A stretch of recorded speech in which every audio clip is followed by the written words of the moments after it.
Welcome, traveler. Close your eyes and take a deep, slow breath. Leave the noise of the world behind you. Imagine yourself standing at the edge of an ancient, sun-drenched forest. Here, time moves differently. The trees are the silent guardians of history, whispering secrets through their leaves. In this journey, we will wander through the emerald shadows, discovering 100 wonders of the woodland world. From the hidden networks beneath our feet to the highest canopies touching the stars. Let the scent of moss and pine wash over you. It is time to rest. It is time to listen to the heart of the forest. Let our journey begin. Fact 1. The ancient whisper of old-growth forests. In the heart of the world's oldest forests, time moves differently. Old-growth forests, untouched by human hands for centuries, hold within their shadows a living library of Earth's history. These cathedral-like groves, where sunlight filters through canopies and golden streams, are home to trees that have witnessed the rise and fall of civilizations.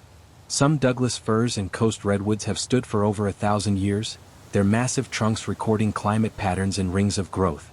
The air here feels different, thicker, richer, filled with the earthy perfume of decomposing leaves and damp moss. Ancient forests support ecosystems found nowhere else on Earth, providing sanctuary to countless species that depend on their particular microclimate. Walking through these primeval woods, you become aware of something profound. You are standing in a place that has remained essentially unchanged since before recorded history began. The silence is not empty but full of slow growth, patient wisdom, and the gentle breathing of a forest that has learned to endure through the centuries. Here, nature reveals its deepest secret, that permanence is found not in resistance to change, but in the slow, steady rhythm of life renewing itself. Fact 2. The Wood Wide Web, nature's underground internet. Beneath your feet, hidden in the darkness of the forest floor, exists a network so vast and complex that scientists have only recently begun to understand its mysteries. This is the mycorrhizal network, affectionately called the Wood Wide Web, a symbiotic relationship between tree roots and fungal threads that connects entire forests in a silent conversation. Thread-like fungal filaments called hyphae weave through the soil, linking tree to tree, creating a community where resources flow freely. Through this network, a mother tree can send carbon and nutrients to her struggling seedlings growing in deep shade. Douglas firs share sugars with birches, and in autumn, when the birches lose their leaves, the evergreens return the favor. The network even carries warning signals. When one tree is attacked by insects, it can send chemical alarm signals through the fungal highways, allowing neighboring trees to prepare their defenses. This underground internet runs on cooperation rather than competition, revealing that forests are not simply collections of individual trees, but superorganisms, interconnected communities that care for their young, communicate danger, and share resources with those in need. Fact 3. The breathing ceremony of photosynthesis. Every leaf is a quiet miracle, performing an ancient ritual that sustains all life on Earth. Through the elegant process of photosynthesis, trees transform sunlight into energy, breathing in carbon dioxide and exhaling the oxygen we need to live. Within each leaf, millions of chloroplasts work tirelessly, capturing photons of light and using their energy to split water molecules and combine carbon into sugars. It's a process so efficient that human technology has yet to replicate it. A single mature oak tree produces enough oxygen in 1 year to support 2 human beings, while simultaneously removing hundreds of pounds of carbon dioxide from the atmosphere. During spring and summer, when the forest is in full leaf, this collective breathing becomes a planetary respiratory system, stabilizing our climate and purifying our air. The rustling of leaves in the wind is not random movement but the forest adjusting its countless solar panels to maximize light capture. As evening falls and photosynthesis slows, the forest seems to exhale, releasing the day's accumulated oxygen into the cooling air, a gift freely given, asking nothing in return except the chance to continue this ancient dance between sunlight and life. Fact 4. The secret language of tree rings. Hidden within the trunk of every tree lies an autobiography written in wood, the story of its life told through concentric rings of growth. Each ring represents 1 year, a circular chapter recording the tree's experience of that particular passage around the sun. Wide rings speak of abundant years, when rainfall was plentiful and temperatures favorable. Narrow rings whisper of hardship, drought, cold, competition, or insect attack. Scientists called dendrochronologists can read these rings like pages in a history book, reconstructing climate patterns stretching back thousands of years. Ancient bristlecone pines in California's White Mountains have revealed climate data spanning over 4 millennia. But the rings tell more than stories of weather. They record forest fires as charred scars, floods as abnormal growth patterns, and even earthquakes as sudden shifts in the wood grain. Some rings show the signature of volcanic eruptions on distant continents, their ash darkening skies worldwide and cooling the planet. In this way, trees become witnesses to history, silently documenting events their human observers have long forgotten. To read a tree's rings is to touch time itself, feeling the pulse of decades beneath your fingertips. Fact 5. The Twilight Kingdom of Forest Mushrooms. As autumn deepens and the forest floor dampens with rain, a hidden kingdom emerges from the shadows. Mushrooms push through layers of decomposing leaves, their caps unfurling in shapes both familiar and fantastical. These fruiting bodies are merely the visible tip of vast fungal networks spreading through the soil, sometimes covering acres, making them among the largest organisms on Earth. The honey mushroom in Oregon's Malheur National Forest spans over 2,000 acres and is estimated to be thousands of years old.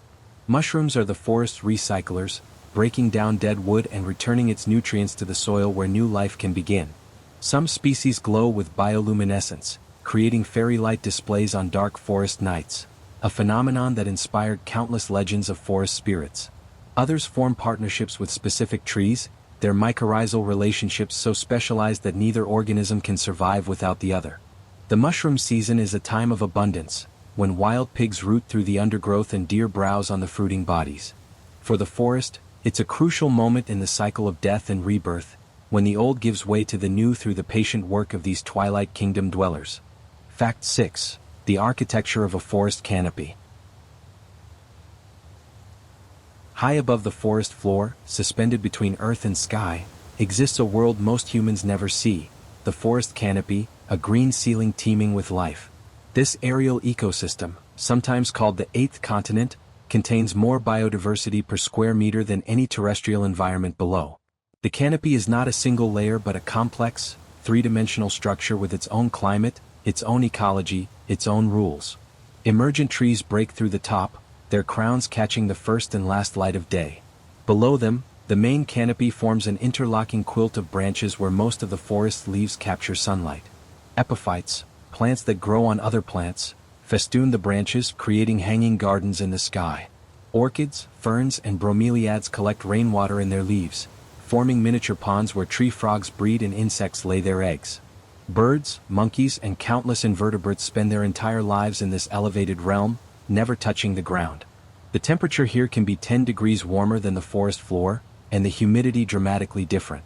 Scientists exploring the canopy use rope systems and cranes, discovering new species with each expedition, reminding us how much mystery still dwells in the green spaces above. Fact 7. The patience of seeds. Within every seed lies compressed potential, the blueprint for an entire tree, waiting for the perfect moment to unfold. Some seeds are patient beyond human understanding. The sacred lotus seeds found in a dry lake bed in China germinated after lying dormant for over 1,000 years, making them the oldest viable seeds ever discovered. Forest seeds have evolved remarkable strategies for survival and dispersal. Maple seeds spin like helicopters, carrying their genetic cargo far from the parent tree. Acorns, rich with stored energy, are buried by squirrels who often forget their hiding places, inadvertently planting oak forests. Some pine cones remain sealed with resin for decades, waiting for the intense heat of a forest fire to melt their bonds and release seeds into newly cleared, nutrient-rich soil. Other seeds require passage through an animal's digestive system to germinate, their tough coats softened by stomach acids. In the seed bank of the forest floor, countless potential trees lie waiting, some for favorable conditions, others for the death of a giant that will open a gap in the canopy and flood the ground with sunlight. This patience is profound, a reminder that nature operates on timescales that dwarf our brief human lives. Fact 8. The Symphony of Dawn Chorus. In the hour before sunrise, when darkness still cradles the forest, a transformation begins.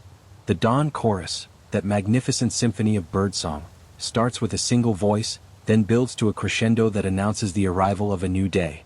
This is not random singing but a carefully orchestrated communication system. Birds sing to establish territories, attract mates, and declare their fitness to potential rivals. Each species has its characteristic time slot, its own frequency range, evolved to minimize interference with neighbors. Thrushes and robins often sing first, their rich melodies penetrating the pre-dawn darkness. As light increases, wrens add their complex, bubbling songs, followed by warblers with their high, delicate notes. The acoustic properties of dawn, cool, still air and minimal wind allow bird songs to travel farther than at any other time of day, making this the ideal moment for long-distance communication. For the forest, the dawn chorus serves as a daily census, each singing bird proclaiming its survival through another night. For human listeners lucky enough to experience it, the dawn chorus offers a glimpse into the social fabric of the forest. A reminder that we share this world with countless other voices, each with its own story to tell. Fact 9. The gentle giants, coastal redwoods. Standing beneath a coastal redwood, you must crane your neck skyward until it aches, and still you cannot see the crown. These magnificent trees, the tallest living things on Earth, reach heights exceeding 370 feet, taller than a 30-story building. The tallest known redwood, named Hyperion, stands 380 feet tall in a secret location in Northern California. These gentle giants can live for over 2,000 years, their massive trunks often exceeding 20 feet in diameter. Their bark, thick and fibrous, contains high levels of tannins that make it resistant to fire, insects and disease, a natural armor that has allowed them to endure for millennia.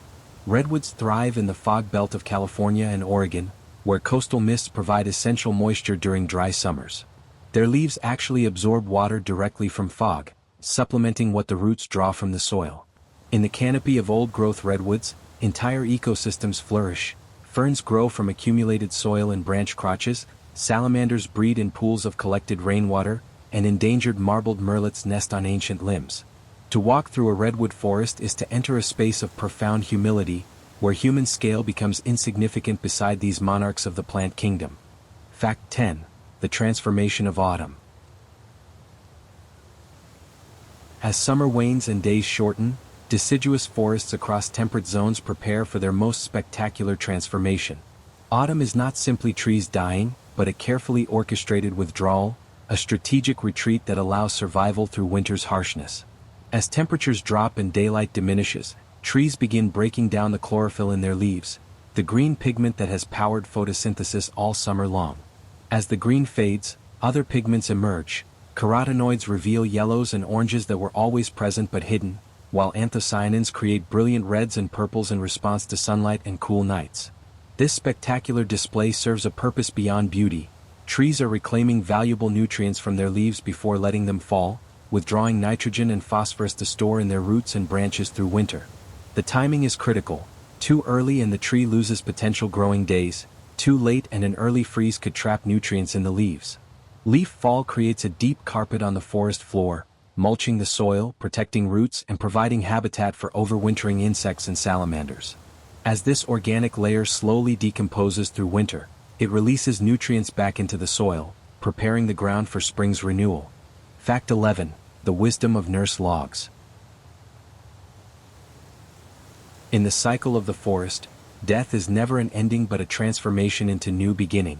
When an ancient tree finally falls, brought down by wind, disease, or simply the accumulated weight of centuries, it begins perhaps its most important role, as a nurse log, a cradle for new life. The massive trunk, now horizontal, slowly softens through the work of fungi, bacteria, and countless invertebrates. Its decaying wood becomes a raised bed garden, rich with nutrients and moisture, elevated above the competitive forest floor. Seeds germinate in the spongy bark, their roots eventually growing down and around the log, straddling it like legs. As decades pass and the nurse log continues to decompose, these young trees appear to stand on stilts, their roots revealing the ghost of the giant that once nurtured them. In temperate rainforests, rows of trees with identical spacing often mark where a single fallen giant once lay, its length supporting a new generation. The nurse log provides more than physical support. Its slow decay releases nutrients precisely when and where the seedlings need them. It moderates moisture, staying damp even in dry periods. It elevates young trees above the browse line of deer and elk. In this way the old forest quite literally raises the new. Fact 12. The hidden world of forest soil. Beneath every forest lies a hidden universe more complex and populated than the visible world above. A single tablespoon of healthy forest soil contains more organisms than there are people on Earth. Billions of bacteria, millions of fungi, thousands of protozoa, and hundreds of nematodes, all engaged in the intricate work of decomposition and nutrient cycling. This is the forest's true engine, the dark realm where death transforms into life. Bacteria break down complex organic compounds into simpler nutrients. Fungi decompose woody material that few other organisms can digest. Tiny arthropods called springtails and mites shred leaf litter into smaller pieces, increasing surface area for microbial attack. Earthworms pull organic matter deep into the soil, mixing it with minerals and improving drainage. The result is humus, that dark, sweet-smelling substance that makes forest soil so rich and productive. The soil food web is staggeringly complex, with thousands of species interacting in ways scientists are still working to understand. Some soil organisms produce antibiotics that suppress plant diseases. Others form partnerships with roots, extending their reach and improving nutrient uptake. Without this invisible workforce, the magnificent trees above could not exist. The forest, in truth, grows as much downward into darkness as upward into light. Fact 13. The memory of trees. Trees possess something we might call memory, the ability to record past experiences and alter future behavior accordingly. Though they lack brains or nervous systems, trees can remember droughts, adjusting their water use patterns for years afterward. They remember attack by insects, maintaining elevated levels of defensive chemicals long after the threat has passed. Research has shown that trees can recognize their own seedlings, allocating more resources to their offspring through fungal networks while being less generous to unrelated neighbors. Some trees remember the direction of prevailing winds from their youth, developing stronger wood on the windward side, a memory literally encoded in their structure. This memory is not conscious, not emotional, yet it is real and functional, allowing trees to learn from experience and optimize their survival strategies. Mother trees, the oldest and largest in a forest, appear to maintain a kind of wisdom, directing resources preferentially to struggling youngsters, sometimes even recognizing and favoring their own kin. When wounded, trees don't heal in the way animals do. Instead, they compartmentalize the damage, walling it off and growing around it. The scar remains, a permanent record, a memory written in wood that will persist for the life of the tree. Fact 14. The season of deep sleep, winter's dormancy. As winter tightens its grip on temperate forests, the trees enter a state of profound rest, dormancy, a suspended animation that allows survival through months of cold and darkness. This is not passive shutdown but active preparation, a physiological transformation as dramatic as any spring awakening. Deciduous trees, having shed their leaves, seal each leaf scar with a protective layer to prevent water loss and infection. Their metabolism slows to a whisper, growth stops entirely, and water is withdrawn from cells and replaced with sugars and other compounds that act as natural antifreeze, preventing ice crystals from rupturing delicate tissues. Some trees can survive temperatures dropping to -40 degrees Fahrenheit, their supercooled tissues existing in a state between liquid and solid. Evergreens face different challenges, maintaining their needles through winter but keeping photosynthesis minimal, as making food requires water, and water is locked away in frozen soil. The winter forest appears silent and empty, but beneath the snow and bark, life persists in waiting mode. Buds that will become spring leaves and flowers are already formed, protected beneath waxy scales. Deep in the heartwood, the tree's essential processes continue at barely perceptible rates. Winter dormancy is nature's meditation, a drawing inward, a conserving of energy, a patient endurance that trusts in the inevitable return of warmth and light. Fact 15. The engineers of the forest, beavers. In streams and rivers flowing through forested landscapes, one animal wields influence out of proportion to its size, reshaping entire ecosystems through instinctive architecture. The beaver, nature's engineer, builds dams that create ponds, wetlands, and meadows where once there was only flowing water and dense forest. With teeth that never stop growing and an obsessive drive to build, beavers fell trees as thick as your thigh, drag them to stream courses, and construct elaborate dams reinforced with mud, stones, and vegetation. Behind these dams, water spreads across the landscape, creating habitat for fish, amphibians, waterfowl, and countless invertebrates. Dead trees standing in the new pond become hunting perches for raptors and nesting sites for woodpeckers. The ponds trap sediment and nutrients that might otherwise wash away, improving water quality downstream. Over time, if a beaver colony abandons a site, the dam breaches and the pond drains, leaving behind a flat, fertile meadow rich with organic matter. A beaver meadow, among the most productive ecosystems in temperate forests. Through this cycle of creation and abandonment, beavers generate habitat diversity, increasing the forest's overall biodiversity. Few animals demonstrate so clearly that individual species can fundamentally reshape their environment, engineering landscapes that benefit countless others. Fact 16. The vertical gardens, epiphytes of the forest. In humid forests worldwide, a remarkable group of plants has forsaken the ground entirely, choosing instead to live perched in the branches of trees, high above the competitive forest floor. These are the epiphytes, air plants, orchids, ferns, and mosses that grow on other plants without parasitizing them. Rather than stealing nutrients, epiphytes make their living from what they can capture from the air. Moisture from fog and rain, nutrients from dust and decomposing bark, organic matter that accumulates in branch crotches. Some bromeliads have evolved tank-like structures formed by overlapping leaves that collect rainwater, creating tiny aerial ponds complete with their own food webs. Insects breed in them, tree frogs raise their tadpoles, and even salamanders may complete their entire life cycles in these elevated aquariums. Orchids, those masters of deception and specialization, often form exclusive relationships with specific pollinators, their flowers evolving shapes, colors, and scents that appeal to particular insects or birds.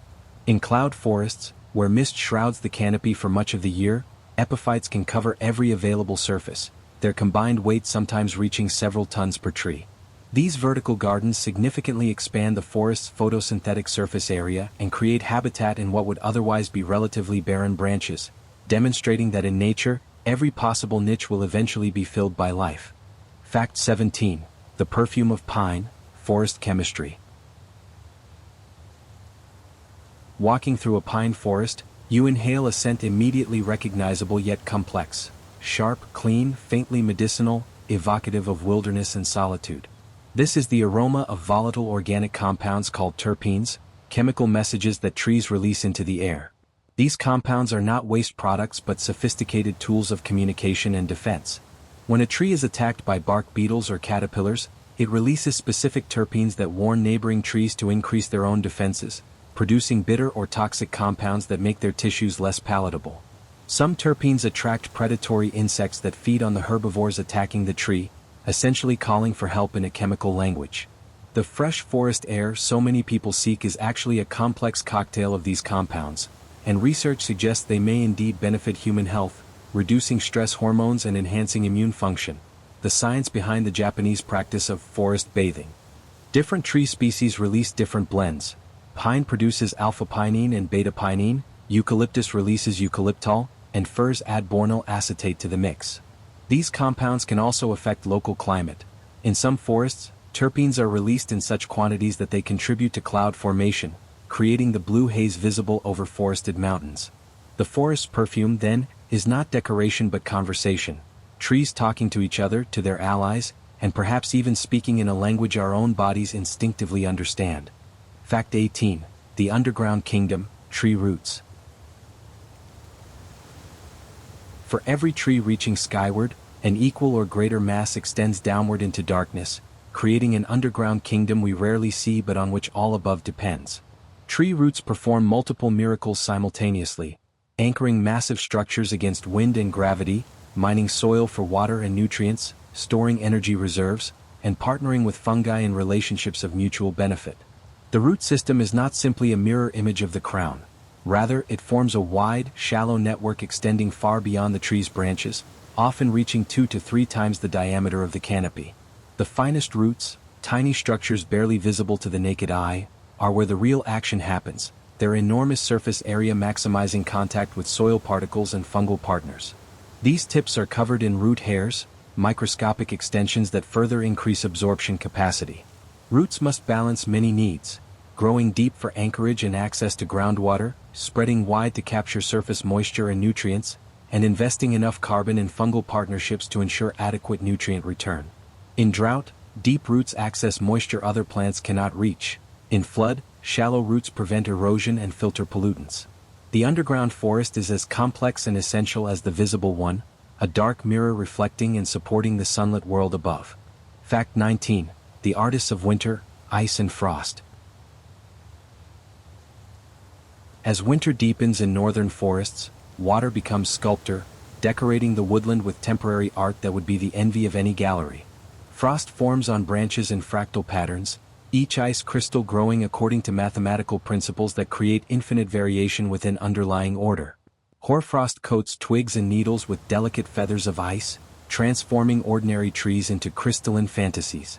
On the coldest nights, moisture in tree bark can freeze and expand, creating frost cracks, vertical splits that boom like gunshots in the silent forest.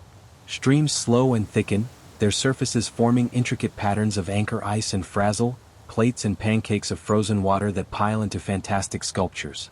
Where waterfalls persist through winter, they become ice cathedrals, cascades frozen mid-fall into curtains and columns and chandeliers of translucent blue ice. Snow itself decorates the forest floor in endlessly variable patterns, its depth and distribution creating habitats for mice, voles, and shrews that tunnel beneath it, living in a dark, warmer space between snow surface and frozen ground, the subnivean zone. Morning sun striking frost-covered trees creates brief explosions of rainbow light, millions of ice crystals acting as prisms. These winter decorations are ephemeral, lasting hours or days before melting or being blown away by wind, reminding us that beauty and impermanence are often inseparable companions in the natural world. Fact 20. The Festival of Spring Ephemeral Wildflowers. In the brief window between snowmelt and canopy closure, the forest floor erupts in a celebration of color and life. The spring ephemeral wildflowers, racing to complete their entire life cycle before the trees above leaf out and plunge the ground into deep shade. Trilliums unfold their three-petaled flowers, each blossom requiring 7 years of growth before the plant is mature enough to bloom. Bloodroot pushes through leaf litter wrapped in a single gray-green leaf, unfurling to reveal a pristine white flower with a golden heart.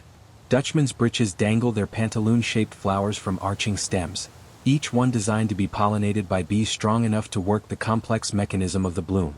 Virginia bluebells carpet entire hillsides in hazy blue, their flowers opening pink and slowly aging to sky blue, creating a gradient of color that seems to float above the forest floor. These plants are perfectly adapted to their narrow niche, storing energy in bulbs, corms, or thickened roots during their brief growing season, then disappearing completely as the forest canopy closes and summer heat arrives. For a few precious weeks, the forest floor becomes a garden, a reminder that even in the shadow of giants, there is time and space for beauty, for renewal, for the urgent celebration of life returning after winter's long sleep. Fact 21. The architecture of bird nests.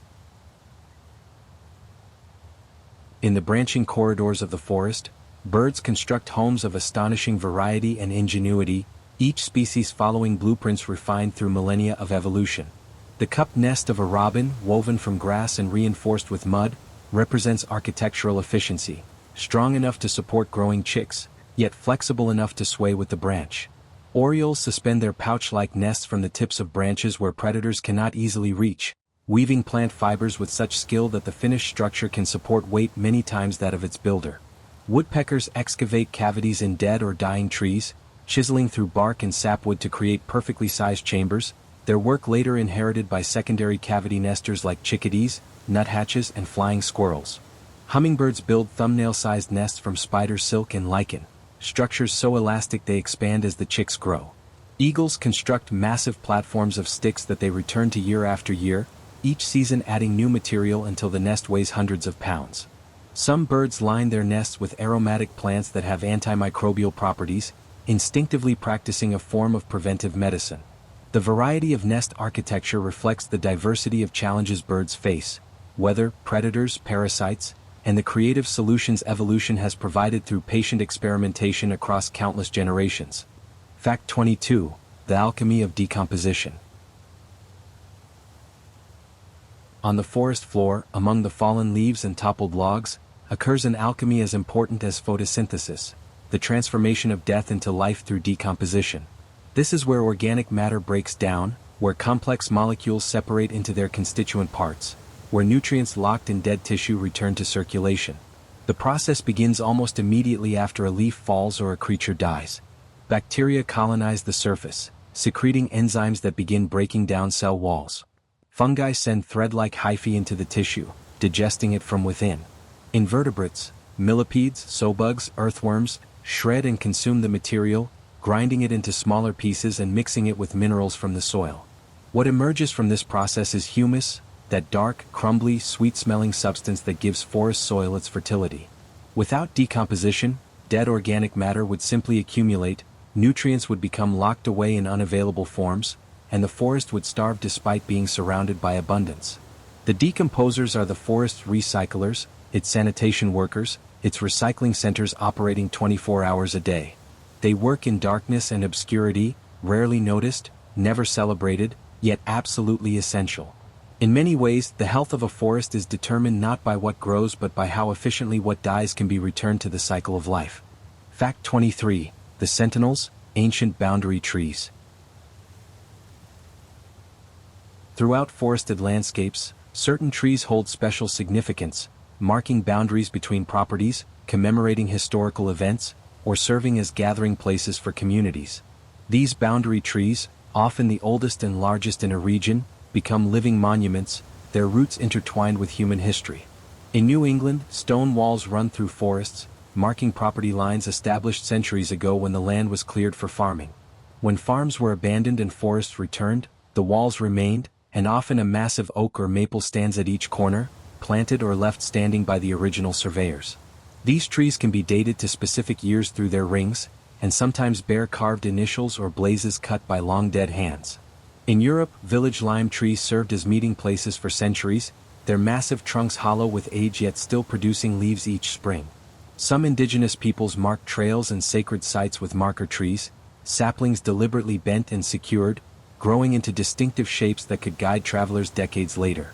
These sentinel trees connect us to the past in tangible ways, their living tissue literally touching both our time and times long vanished. To stand beside one is to feel the continuity of history, the persistent presence of the past in the present moment. Fact 24. The phenomenon of massed years. In some years, the forest floor becomes carpeted with acorns, beechnuts, or pine cones, far more than in typical years. This superabundance, called a massed year, represents a coordinated reproductive strategy among trees of the same species across vast areas. Scientists still debate exactly how trees synchronize their reproduction across hundreds of square miles, but the advantages of massed years are clear. By producing massive seed crops irregularly, trees overwhelm seed predators, squirrels, mice, jays, and deer, which cannot possibly eat the entire bounty. This ensures that some seeds survive to germinate. In lean years between massed events, predator populations decline due to food scarcity, further improving the odds for seeds produced during the next massed year. The triggers for massed years appear to involve weather cues, perhaps a particular pattern of temperature and moisture that signals favorable conditions for reproduction. Oak trees across an entire region will have massed years together, their internal clocks somehow synchronized. For the forest ecosystem, massed years create cascading effects.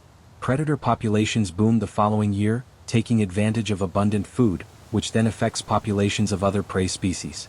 The ripples extend through the food web, demonstrating how the reproductive decisions of trees shape the entire forest community's dynamics. Fact 25. The liquid pathway, xylem and phloem. Within every tree trunk flows a river, not of water alone, but of dissolved minerals, hormones, and sugars moving through specialized tissues in an internal transportation network of remarkable efficiency. The xylem, composed of dead cells arranged like microscopic pipes, conducts water and minerals upward from roots to leaves, driven by the pull of evaporation from leaf surfaces, a process called transpiration. The negative pressure created by this evaporation is so strong it can lift water over 300 feet to the top of the tallest trees, defying gravity through the cohesive properties of water molecules.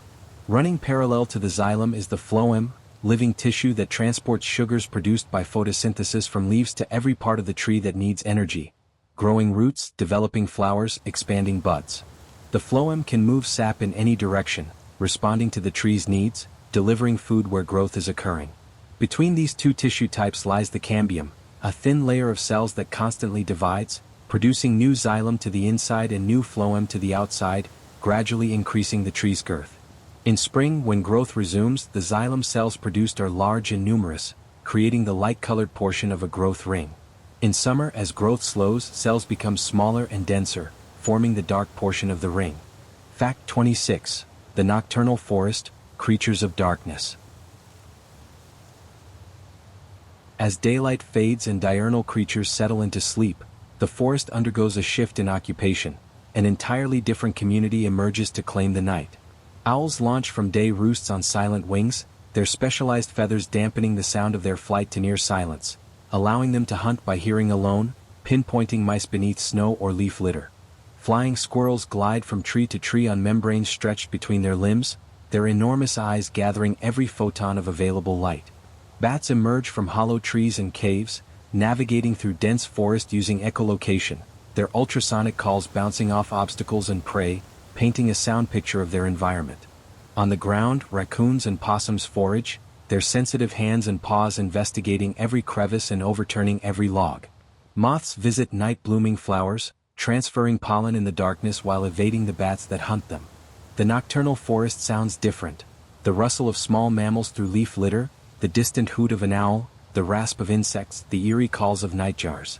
There is a particular quality to darkness among trees, a thickness to the shadows, a sense of presence and mystery that our diurnal minds find simultaneously unsettling and deeply fascinating. The night forest reminds us that life continues in every hour, that the wheel never stops turning. Fact 27. The stories written in bark. The outer skin of every tree, its bark, tells stories to those who learn to read them. Bark is not dead tissue but a protective layer constantly being renewed from within, pushing outward as the tree grows, cracking and weathering in patterns characteristic of each species. The smooth, peeling bark of birches contains oils that make it waterproof and rot-resistant, properties that made it invaluable to indigenous peoples for canoe construction. The thick, furrowed bark of old oaks provides insulation against fire and temperature extremes, and creates crevices where insects shelter, providing feeding grounds for bark-gleaning birds. Some trees, like sycamores, shed their bark in irregular plates, creating camouflage patterns that shift through shades of white, tan, and green. The distinctive diagonal patterns of cherry bark result from horizontal lenticels, pores that allow gas exchange, stretching as the trunk expands. Scars in bark reveal the tree's history, the oval wounds where branches once grew, the gouges left by antler rubs when deer marked their territory, the blackened areas where fire swept through but failed to kill. Bark is also a habitat.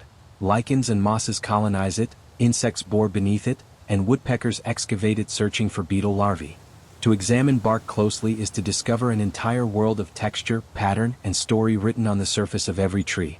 Fact 30. The wisdom keepers, old-growth forest elders. In forests that have escaped the saw and fire for centuries, certain trees emerge as patriarchs and matriarchs, individuals that have survived longer than all their neighbors, accumulating experiences encoded in their very structure. These ancient ones, sometimes called legacy trees or grandmother trees, play roles in forest ecology that younger trees cannot replicate. Their massive root systems, developed over centuries, connect to more individuals through mycorrhizal networks than younger trees, making them information hubs in the wood wide web. They produce more seeds than younger trees, and their seeds, coming from individuals proven fit enough to survive for centuries, may carry genetic advantages. The complex structure of ancient trees, their broken tops, hollow trunks, and dead branches, provides habitat unavailable in younger forests. Cavities in old trees shelter bats, owls, and tree-dwelling mammals. Their thick bark hosts communities of lichens and mosses found nowhere else. When researchers compared forests with and without these legacy trees, they found the presence of even a few ancient individuals increased overall forest biodiversity significantly. These elders seem to stabilize forest function, buffering against disturbance and maintaining ecological memory, the accumulated adaptations of past conditions that help forests respond to future changes. They are, in the truest sense, wisdom keepers, their long lives integrating information across timescales impossible for short-lived organisms to access. Fact 31. The frost flowers of winter. On the coldest autumn mornings, a peculiar magic occurs in the forest. Frost flowers bloom from the stems of certain herbaceous plants. These delicate ice sculptures form when water is drawn from still-living roots up through plant stems that have been killed by freezing temperatures. As water emerges from cracks in the frozen stems, it immediately freezes, forming thin ribbons and petals of ice that curl and fold into intricate flower-like shapes. Each frost flower is unique, its form determined by the interaction between flowing water, freezing air, and the specific structure of the plant stem from which it emerges. They are ephemeral art, lasting only until the sun rises or temperatures climb, at which point they collapse into formless puddles. Certain plants are particularly known for producing frost flowers, woodland species like white crownbeard and yellow ironweed, whose hollow or segmented stems provide ideal channels for this phenomenon. Indigenous peoples recognized these formations and sometimes interpreted them as signs or messages from the natural world. For the modern forest wanderer, discovering frost flowers requires being in the right place at the right time. Those liminal moments between autumn and winter when the ground hasn't yet frozen solid but night temperatures plunge well below freezing, and the plants retain just enough life to draw water from the earth one last time before winter's complete dormancy. Fact 32. The succession dance, forest recovery. After disturbance, whether fire, storm, or human clearing, the forest begins a choreographed return, a process ecologists call succession. The dance follows predictable patterns, though each performance varies in its details. First come the pioneers, fast-growing, sun-loving species with light, wind-dispersed seeds. Fireweed and mullein colonize disturbed ground within a year. Aspens and birches arrive soon after, growing with remarkable speed, their leaves trembling in the slightest breeze, their white bark reflecting heat that might otherwise damage tender tissues. These pioneers create shade, moderate temperature extremes, and begin building soil as their leaves fall and decompose. Beneath their protection, the seeds of climax species, oaks, maples, hemlocks, germinate and begin their slow growth. Shade-tolerant as saplings, these species bide their time, growing slowly but surely beneath the pioneer canopy. Eventually, as the short-lived pioneers age and die, the longer-lived species replace them, creating a taller, denser forest. This transition might take 50 years or 500. Depending on climate, soil, and chance events. In the final stages of succession, old-growth characteristics emerge: large dead standing trees, fallen logs in various stages of decay, a multi-layered canopy, and the complex interdependencies that define mature forest ecosystems. Yet succession is not truly an ending but a continuing process, the forest constantly adjusting to new disturbances, always dancing, never still. Fact 33. The vertical zones of temperature. Within a forest exists not one temperature but many, layered from forest floor to canopy top in zones as distinct as climate regions on a mountain. On a summer day, the canopy bakes in full sun, its uppermost leaves reaching temperatures 10 or 15 degrees higher than the air around them. Just beneath, in the shade of those upper leaves, temperatures drop and humidity rises. Descending through the understory, that middle zone of shrubs and saplings, temperatures continue to moderate, wind decreases and light dims to a soft green glow. At ground level, beneath a thick duff layer of decomposing leaves, temperatures remain coolest and most stable, protected from the extremes above. These temperature zones create distinct habitats, each with its characteristic species. Some insects spend their entire lives in the canopy, never descending to the shadowy realms below. Salamanders remain at ground level where moisture persists. Birds partition the forest vertically, warblers gleaning insects from the canopy while thrushes forage on the forest floor.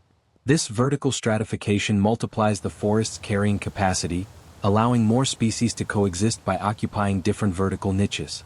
The temperature gradient also creates air movement. As warm air rises from the sun-heated canopy and cool air settles toward the ground, gentle convection currents circulate through the forest, distributing scents, spores, and seeds, carrying information through three-dimensional space. Fact 34. The lightning-struck oak. In the forest's long memory, few events are as dramatic as a lightning strike. When electrical discharge finds a path through a tall tree, the sap inside the trunk instantly vaporizes, expanding with explosive force. The tree may shatter entirely, chunks of wood hurled dozens of feet, or it may survive with a vertical scar spiraling down the trunk where bark has been blown away. Oaks, with their deep roots reaching toward groundwater, their height, and their relatively high water content, are particularly prone to lightning strikes.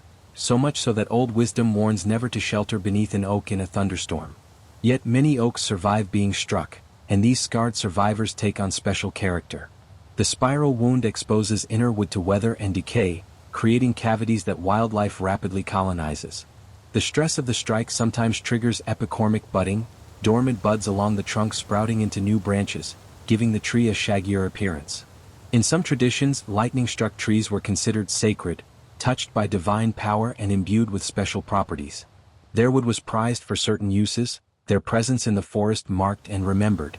From an ecological perspective, lightning-struck trees become important structural elements. Their damaged wood decays faster, creating shelter for cavity-nesting animals and providing substrate for wood-decomposing fungi. The violent instant of the strike echoes through decades of the tree's subsequent growth. Fact 35. The fragrance of rain on dry soil. After a long dry spell, when the first drops of rain strike sun-baked forest soil, a distinctive scent rises, earthy, fresh, complex, deeply satisfying to human senses. This aroma, called petrichor, comes from oils released by plants during dry periods and compounds produced by soil-dwelling bacteria of the genus Streptomyces. As rain falls, these substances are released into the air, along with geosmin, an organic compound that gives soil its characteristic smell. Humans are remarkably sensitive to geosmin, able to detect it at concentrations as low as 5 parts per trillion, a sensitivity suggesting our ancestors relied on the scent of rain to locate water sources. But petrichor carries meaning beyond human experience. For soil organisms dormant during drought, the scent signals the return of activity. Seeds that have delayed germination sense moisture and begin the process of sprouting. Fungi dormant in the dry soil begin extending hyphae. The forest floor, seemingly inert during drought, awakens with the first substantial rain, and the scent we find so pleasant is actually a chemical announcement of revival, a molecular message spreading through the forest that the waiting is over, that growth can resume. The fragrance of rain on dry soil, then, is not mere poetry but communication. The forest speaking in a language our unconscious minds still understand, triggering responses evolved over millions of years when survival depended on finding water. Fact 36. The tapestry of lichen. Neither plant nor animal, neither single organism nor colony, lichens exist in a category of their own. Symbiotic partnerships between fungi and algae or cyanobacteria, two organisms so thoroughly integrated they function as one. They colonize tree bark, rocks, and soil throughout the forest, their slow growth measured in millimeters per year, their lifespans potentially spanning centuries. Lichens come in an astonishing array of forms and colors: crusty patches of orange or gray, leafy rosettes of green and brown, delicate branching forms that hang from branches like ancient beards. Each lichen species has specific requirements for air quality, moisture, and substrate, making them excellent indicators of environmental health. Some species cannot survive even slight air pollution, while others tolerate urban conditions. In northern forests, lichens form a substantial portion of winter diet for caribou and reindeer. Birds harvest them for nest lining. Some species produce compounds with antibiotic properties, traditional medicines used by indigenous peoples for wound treatment and infection prevention. Lichens also contribute to soil formation, their acids slowly dissolving rock surfaces, their bodies trapping moisture and organic matter. Despite their hardiness, lichens are sensitive to disturbance and slow to return after removal, making old-growth forests critical for rare lichen species. To study the lichens coating forest trees is to encounter organisms that challenge our categories, that demonstrate how cooperation and integration can create forms unlike either partner alone.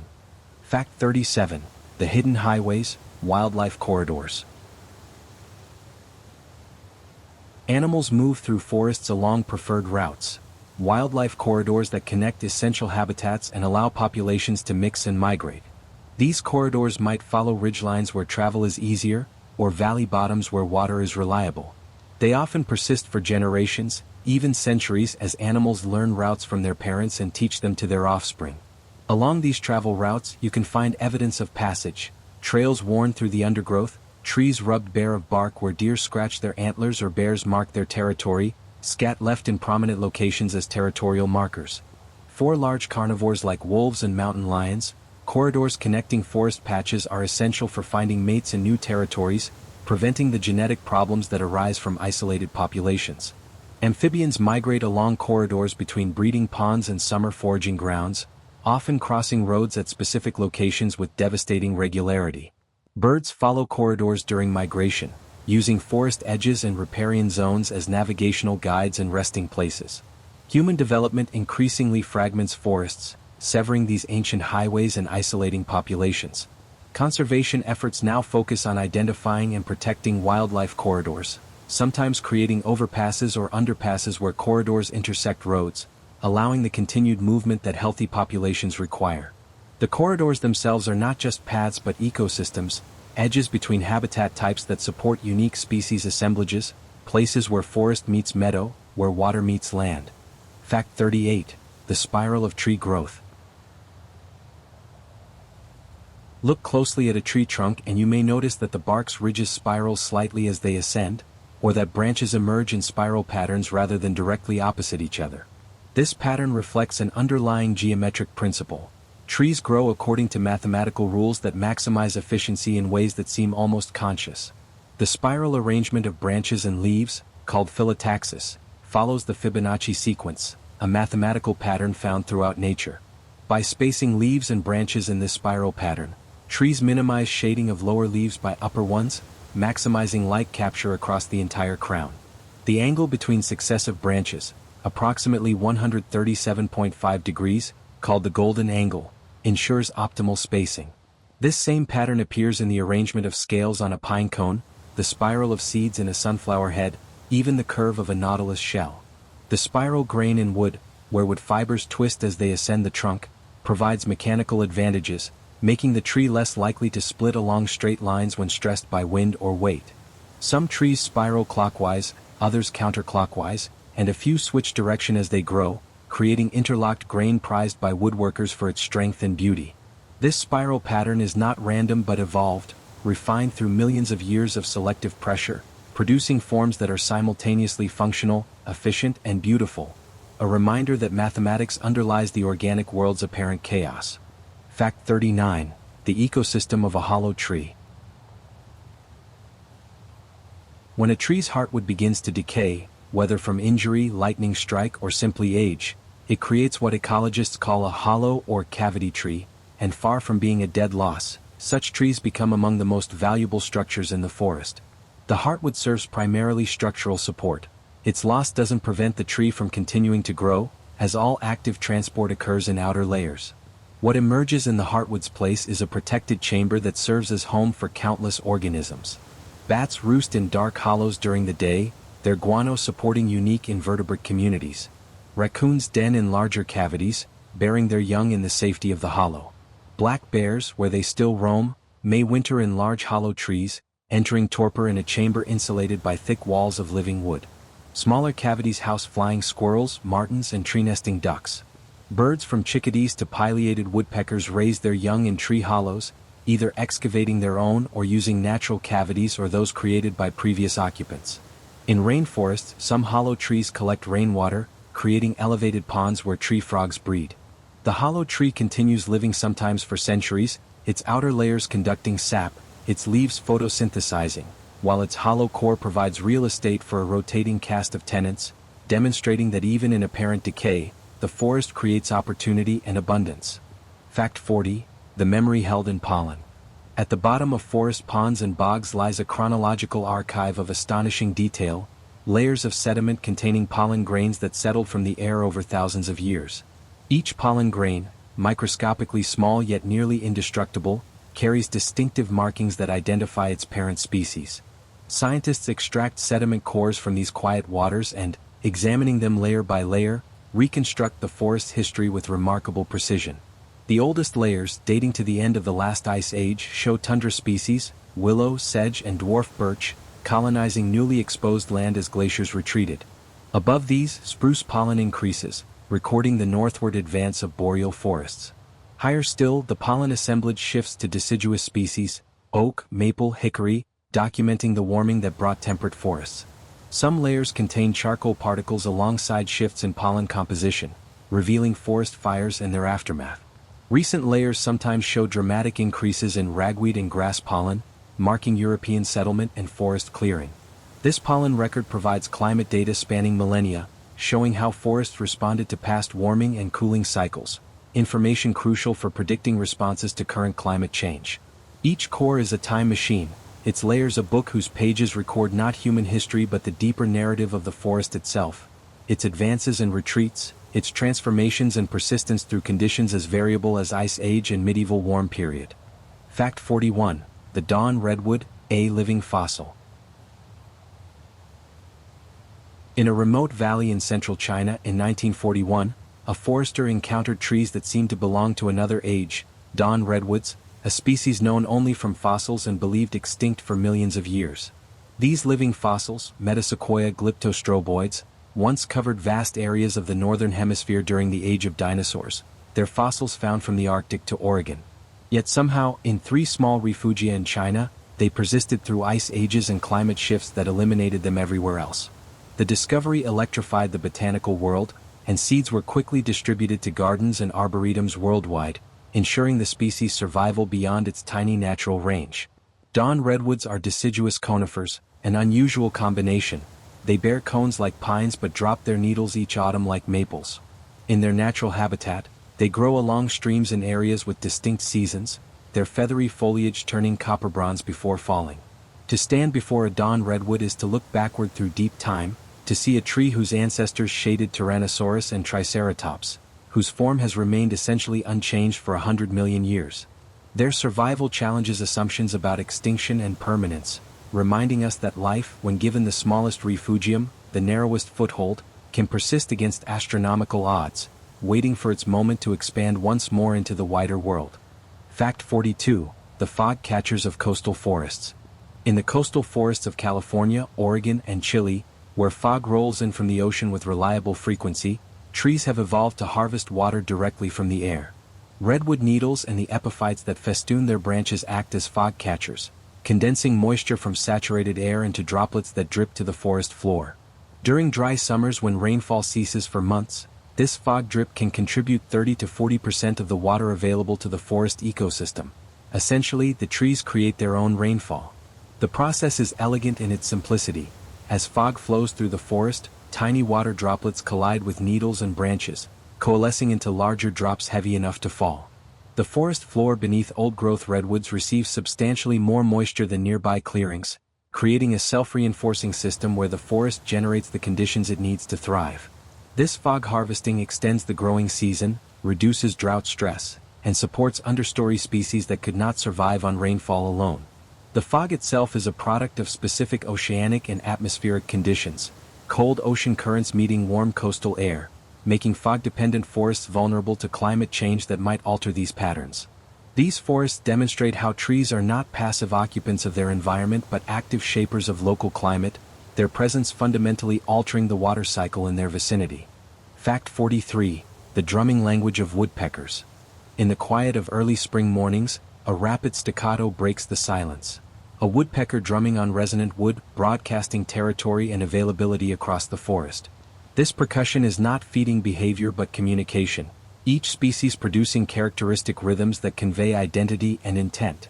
The pileated woodpecker delivers powerful, slightly slowing rolls that echo through the forest like primitive machinery. The downy woodpecker produces faster, more delicate rhythms. Woodpeckers select their drumming surfaces carefully, preferring dead trees or hollow sections that amplify their message, sometimes choosing metal surfaces like chimney caps or utility poles when natural resonators are scarce. The bird braces itself with stiff tail feathers, anchors its feet, and strikes with its beak up to 20 times per second, its specialized skull structure absorbing impacts that would concuss any other creature. Between brain and skull lies spongy bone that acts as shock absorber, and the brain itself fits tightly within the skull, minimizing the movement that causes concussions. Tongue muscles wrap around the skull, providing additional stabilization. Beyond drumming, woodpeckers excavate cavities for nesting, creating homes that dozens of other species will eventually use. Their foraging, hammering into dead wood to extract beetle larvae, helps break down dead trees, accelerating decay and nutrient cycling. In this way, woodpeckers are keystone species, their presence creating habitat and resources that ripple through the forest community. Fact 44. The patience of lichen growth. On a granite boulder deep in the forest, a lichen has been growing for perhaps 500 years, yet it covers an area no larger than your hand. Lichens are among the slowest growing organisms on Earth, some species expanding their circumference by less than a millimeter per year. This glacial pace reflects their lifestyle, extracting nutrients from rock, air, and rain, photosynthesizing when conditions permit, dormant during unfavorable periods. Yet this slowness confers advantages. Lichens can colonize substrates where nothing else survives, bare rock faces, metal surfaces, even bones. They withstand extremes of temperature and desiccation that would kill most organisms, reviving from complete drying within minutes of rain. Some Antarctic lichens grow in conditions so harsh they're considered Earth's closest analog to potential Martian life. Because growth is so slow and consistent, lichenometry, measuring lichen size, can date rock surfaces with surprising accuracy. Glacial moraines, ancient rock falls, and even historical stone structures can be dated by measuring the largest lichen thallae and applying known growth rates. In the forest, crusty lichens slowly dissolve rock surfaces through acids they secrete, converting stone to soil particle by particle year by year, enabling the eventual establishment of mosses, then ferns, then finally the trees themselves. The patience of lichens is not passive but productive. They prepare the ground for all that follows, working on timescales that make human life seem like a brief flicker. Fact 45. The autumn migration of monarch butterflies. Each fall, an extraordinary phenomenon unfolds along forest edges and meadows. The migration of monarch butterflies, delicate insects weighing less than a gram embarking on journeys of thousands of miles. Monarchs born in late summer throughout eastern North America somehow know to fly south, navigating toward specific groves of oyamel fir trees in the mountains of central Mexico, forests many have never seen but which their great-great-grandparents departed the previous spring. The monarchs use multiple navigation systems, a sun compass corrected for time of day, magnetic field detection, possibly even polarized light patterns. They ride thermal updrafts to save energy, sometimes soaring thousands of feet above the ground. The journey takes 2 months, with butterflies stopping to nectar in flower-rich areas, gradually working their way south. In Mexico, they cluster by the millions in high-altitude fir forests where temperatures remain cool but not freezing, conditions that allow them to enter a semi-dormant state, conserving energy through the winter. The forests provide specific microclimates essential for survival. Too warm and the butterflies exhaust their fat reserves before spring, too cold and they freeze. The entire population, hundreds of millions of butterflies, depends on these small forest patches remaining intact. In spring, they mate and begin the return journey north, though no individual completes the round trip. It takes 4 to 5 generations to complete the cycle, with knowledge of the route somehow encoded in their genes. Fact 46. The invisible architecture of airborne spores. Invisible to the naked eye, the forest air is filled with microscopic travelers, billions of fungal spores drifting through the canopy, settling on bark and leaf litter, carrying the potential for new fungal colonies. Each mushroom releases millions of spores, tiny propagules designed to catch the slightest air current and disperse as widely as possible. The variety of spore dispersal strategies rivals the diversity of seeds.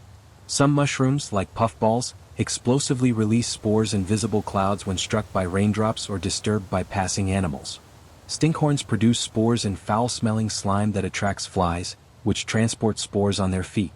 Birds' nest fungi create tiny cups containing spore packets that are splashed out by falling raindrops, sometimes traveling several feet, remarkable distance for organisms measuring micrometers. The spores themselves are marvels of biological engineering, each designed for specific conditions. Some have thick walls for long-term survival, others prioritize rapid germination. Many contain compounds toxic to bacteria, protecting the developing fungus. Spore color ranges across the rainbow: white, pink, yellow, brown, purple, black, providing one-way mycologists identify species. In every breath you take in the forest, you inhale thousands of fungal spores, most harmless, some beneficial, a few potentially pathogenic. These microscopic travelers connect every part of the forest, ensuring that wherever suitable substrate exists, fungi will find it, beginning again the work of decomposition and partnership that underlies forest function. Fact 47. The evening chorus of spring peepers. As winter releases its grip and the first warm rains of spring arrive, a high-pitched chorus erupts from forest wetlands, the calling of spring peepers, tiny frogs whose voices belie their thumbnail size.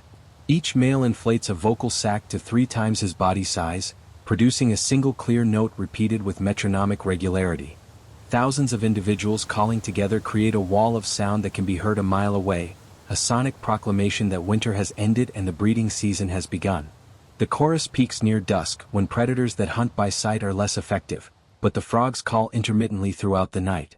Each male establishes a calling territory, usually in shallow water among emergent vegetation, and defends it from rivals through calling contests. Rapid exchanges where males try to outcall each other, the winner claiming the better position. Females approach the chorus and select mates based on call quality, preferring males who can call most loudly and persistently, traits indicating good health and genetic quality. After mating, females lay eggs in gelatinous masses attached to submerged vegetation. Within 2 weeks, tadpoles emerge, racing through development, knowing their ephemeral pools may dry before summer's heat. For humans, the spring peeper chorus marks seasonal transition as clearly as any calendar, a primordial sound that has announced spring's arrival since before our species walked the earth. Fact 48. The fortress architecture of tree defense. Trees cannot run from danger, so they have evolved sophisticated defense systems rivaling any fortress. Physical defenses begin with bark, thick, toxic, or resinous, creating a barrier against insects, fungi, and fire. Thorns and spines protect some species from browsing, their sharp points deterring herbivores. But the most impressive defenses are chemical. When an insect chews a leaf, the tree detects proteins in the insect's saliva and responds by producing defensive compounds, tannins that taste bitter and bind to proteins, making leaves indigestible, alkaloids that are toxic to nervous systems, terpenes that smell strong and may attract predators of the herbivore. These defenses can be systemic. A tree attacked in one location increases defenses throughout its crown, and even communicable, with volatile compounds released by damaged trees triggering defensive responses in uninjured neighbors.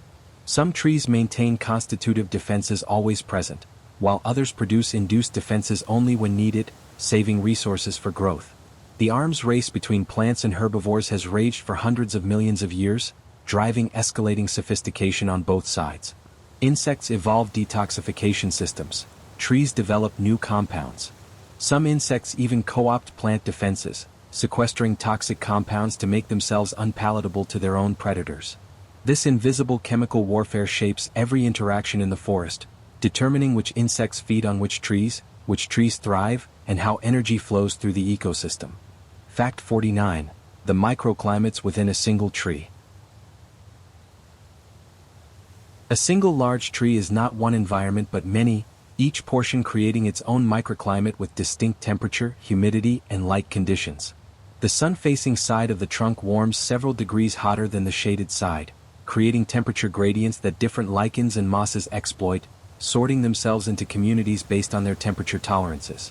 The canopy crown bakes in full sun during summer afternoons, its outermost leaves developing thicker cuticles and smaller stomata to reduce water loss. Just below, interior branches remain shadier and cooler, their leaves larger and thinner, adapted to capture diffuse light. The trunk's bark provides yet another set of conditions. Its crevices shelter insects from temperature extremes and desiccation, while smooth sections offer exposure and faster warming. At the tree's base, the root crown remains coolest and most humid, often supporting moss colonies that could not survive higher on the trunk. These microclimates enable single trees to support remarkable biodiversity. Researchers cataloging all organisms associated with individual oak trees have found over 2,000 species: insects, spiders, fungi, lichens, mosses, birds, and mammals, using different portions of the tree for different purposes at different times.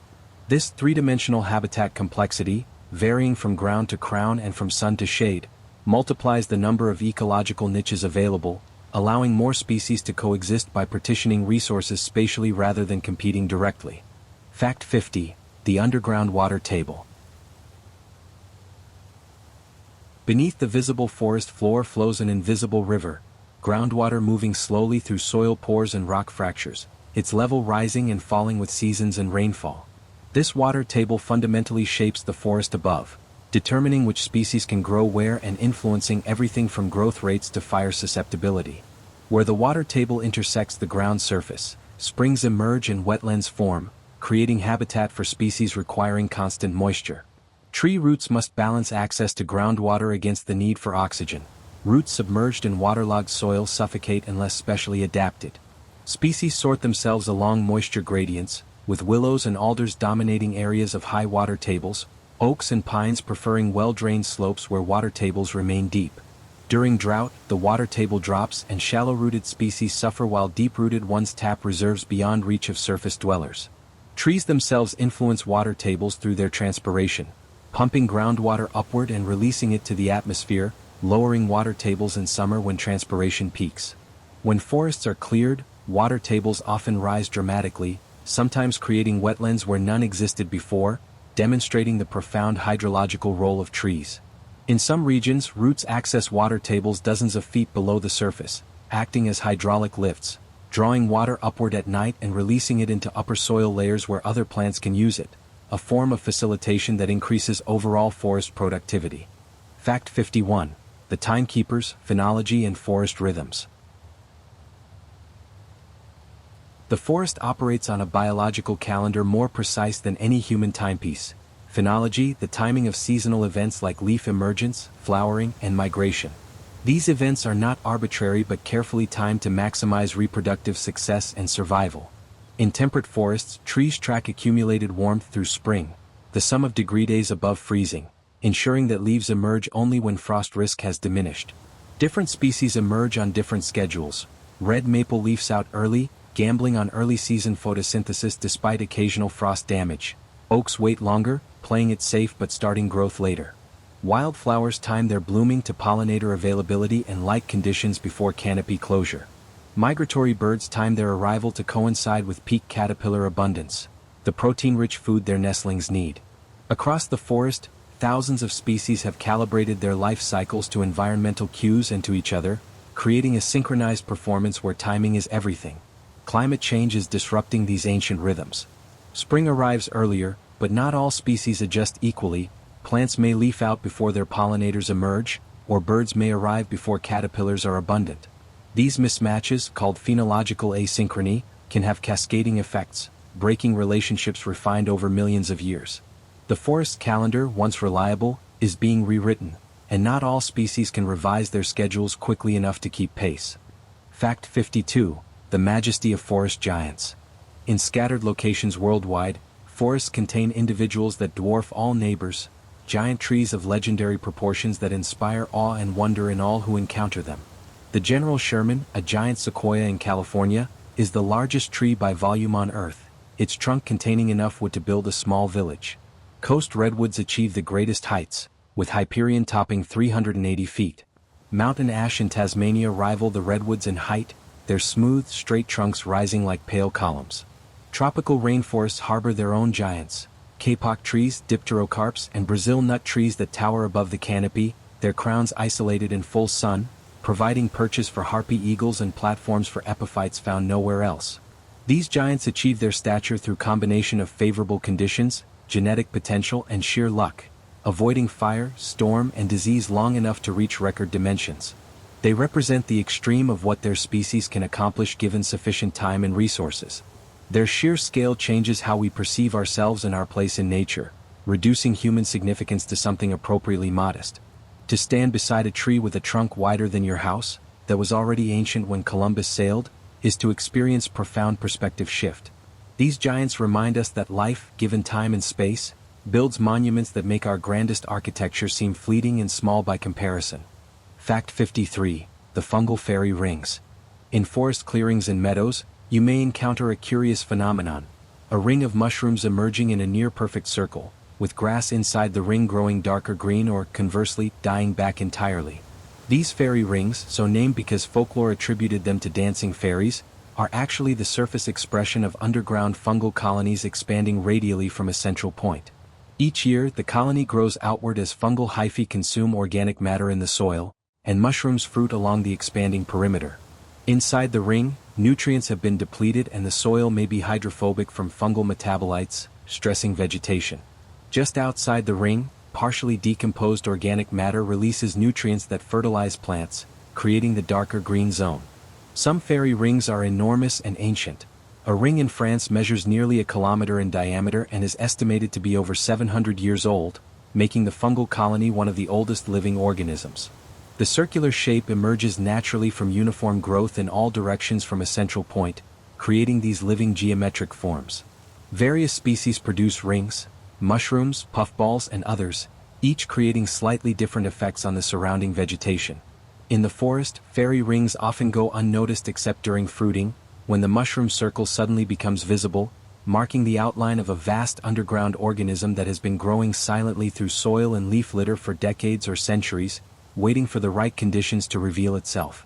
Fact 54. The symphony of insect sounds. As summer reaches its peak, the forest fills with an intricate soundscape created by countless insects, each species contributing its characteristic note to a collective performance. Cicadas produce their mechanical-sounding buzz through specialized tymbals, membrane-covered organs on their abdomens that click rapidly, the sound amplified by hollow body chambers. Katydids rasp their wings together in species-specific rhythms, some producing calls inaudible to human ears, their high-frequency songs carrying private messages to conspecifics while evading detection by bats. Crickets chirp at rates determined by temperature. You can actually calculate ambient temperature by counting cricket chirps, their cold-blooded metabolism accelerating as warmth increases. Each insect has evolved its calls to minimize interference with others, partitioning the acoustic space by frequency, timing, or location. Some call from treetops, others from understory or ground level. Some sing continuously, others in bursts. Females listen through ears located in surprising places, on their legs, abdomens, or even mouthparts, evaluating males by call quality and choosing the most vigorous singers. For human listeners, the insect chorus creates a sonic texture that varies with season, time of day, and habitat type, an ever-present background that becomes most noticeable in its absence. The silence after first frost, when insects disappear, makes the forest seem emptier, reminding us how much of what we call nature sounds is actually the conversations of small creatures negotiating survival and reproduction in an acoustic landscape as complex as any coral reef. Fact 55. The transformation of forest fires. Fire, long viewed as purely destructive, is now understood as an essential evolutionary force that many forest ecosystems require for health and regeneration. Some pine species produce serotinous cones that remain sealed with resin, opening only when heated by fire, dropping seeds onto mineral soil cleared of competing vegetation and enriched by ash. Jack pine and lodgepole pine forests often regenerate densely after fire, creating even-aged stands.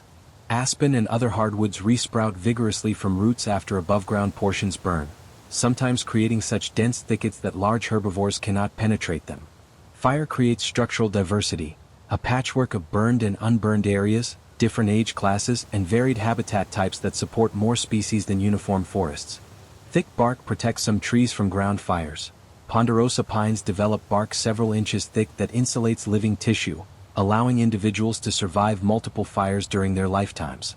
Fire suppression, practiced for a century across many forests, has paradoxically increased fire danger by allowing fuels to accumulate, leading to fires that burn hotter and higher than historical blazes, killing even fire-adapted trees.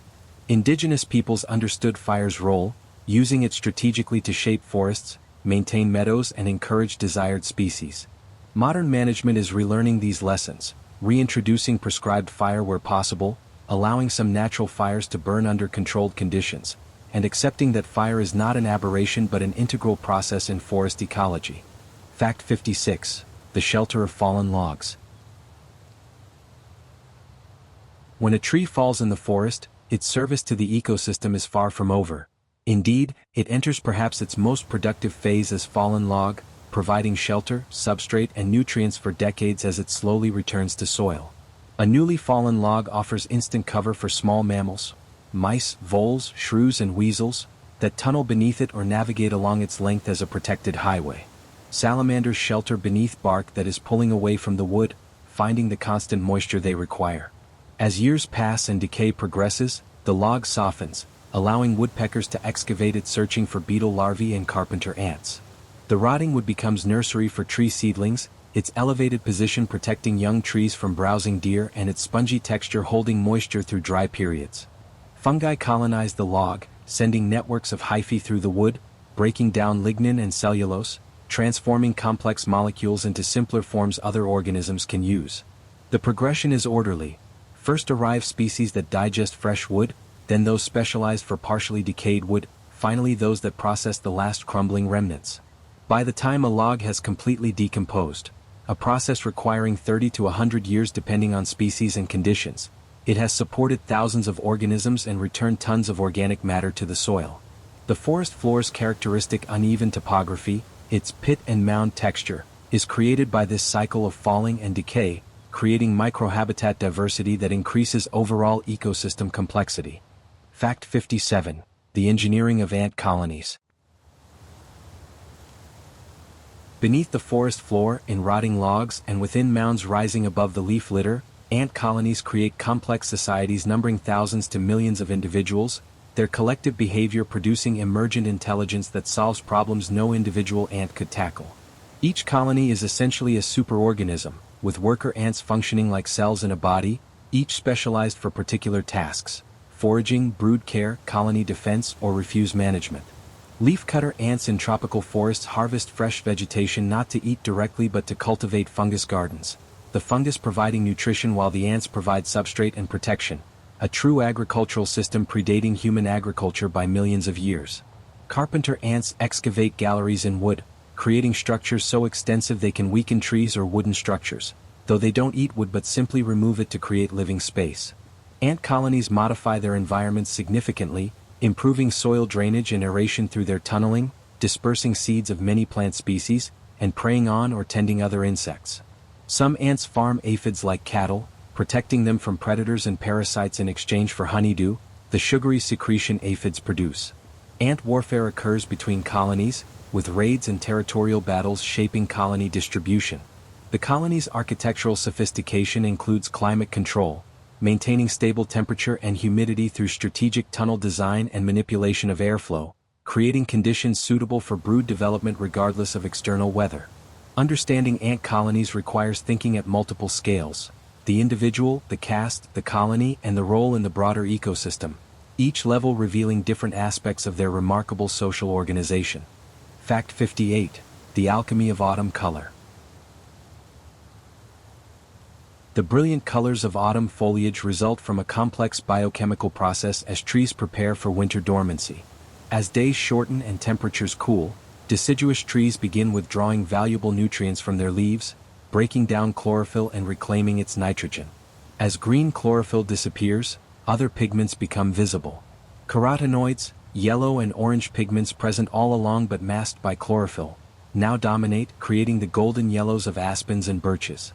Anthocyanins, red and purple pigments synthesized in autumn in response to bright light and cool temperatures, create the scarlet of maples and the burgundy of oaks.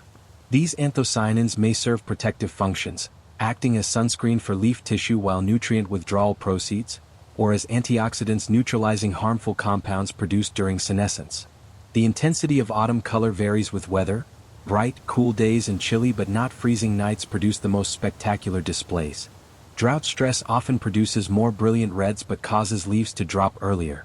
Species differ in their typical autumn colors due to which pigments they contain and how much anthocyanin they produce, creating the mosaic of colors that makes temperate forest autumns so spectacular.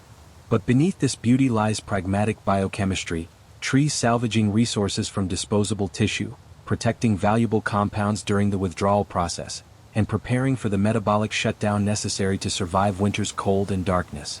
The beauty we admire is side effect of survival strategy, evolution producing splendor as byproduct of efficiency. Fact 59. The secret life of forest pools. Scattered through many forests are temporary pools, vernal pools, seasonal wetlands that fill with snowmelt and spring rain, persist for weeks or months, then dry completely by summer. These ephemeral waters host specialized communities found nowhere else, organisms adapted to boom and bust cycles of flooding and desiccation. Fairy shrimp, ancient crustaceans unchanged for hundreds of millions of years, hatch from drought-resistant eggs and complete their entire life cycle in weeks, producing a new generation of eggs before the pool dries. Salamanders, spotted, marbled, and Jeffersons, migrate to these pools on rainy spring nights, breeding in water free from fish predators that would devour their eggs. Wood frogs gather in large breeding aggregations, their communal egg masses creating underwater forests of jelly visible through the clear water. As the season progresses, tadpoles race through development, knowing their aquatic home is temporary, while salamander larvae hunt among submerged leaves. The pool becomes microcosm of larger aquatic ecosystems, with predators, herbivores, and decomposers playing out ecological dramas in miniature. By midsummer, the pool has vanished, its depression filled with leaf litter, showing no sign of the aquatic world that briefly flourished there. The organisms have departed, adults dispersed into the forest, eggs and cysts dormant in the soil, waiting for the next flood. Vernal pools connect terrestrial and aquatic ecosystems, providing critical breeding habitat while concentrating nutrients and energy that then disperses through the forest as metamorphosed amphibians carry aquatic productivity to the land. Fact 60. the ancient treaty between trees and fungi. Perhaps 400 million years ago, when plants first colonized land, they formed partnerships that would reshape the planet. Mycorrhizal associations between plant roots and fungi. This ancient treaty benefits both partners.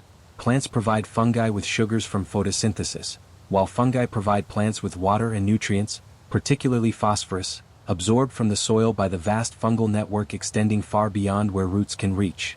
The fungal hyphae, microscopic threads orders of magnitude finer than the smallest roots, explore soil volumes and surface areas that roots alone could never access. Some trees cannot germinate or survive without their fungal partners, the relationship so obligate that neither organism can complete its life cycle independently. There are different types of mycorrhizae. Ectomycorrhizal fungi form sheaths around root tips and are typical of temperate forest trees. Arbuscular mycorrhizal fungi penetrate root cells and are more common in tropical forests and among herbaceous plants. The fungal networks connecting trees are not exclusive. One tree may associate with dozens of fungal species simultaneously, and one fungal individual may connect to multiple trees of different species. This creates the wood wide web, the underground network that allows resource sharing, communication, and cooperation among trees. The mycorrhizal symbiosis is among the most important relationships in nature, enabling forests to exist in their current form, linking the above-ground and below-ground ecosystems in partnerships so tight that we struggle to say where one organism ends and the other begins. Fact 61. The silence of snow in winter woods. When snow blankets the forest, a profound transformation occurs, not just visual but acoustic. The world becomes hushed, muffled, as if wrapped in cotton. This is not imagination but physics. Fresh snow absorbs sound waves rather than reflecting them, its structure of ice crystals and trapped air pockets acting as natural acoustic insulation. Sounds that would normally echo through bare winter woods, the crack of a branch, the call of a crow, are dampened, their sharp edges softened.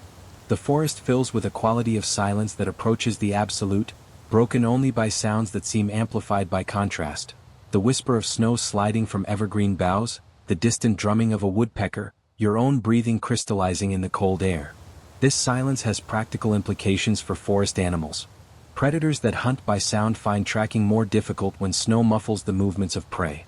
Conversely, prey animals moving through snow create unavoidable noise, the crunch of footsteps, the rustle of disturbed branches, making stealth nearly impossible.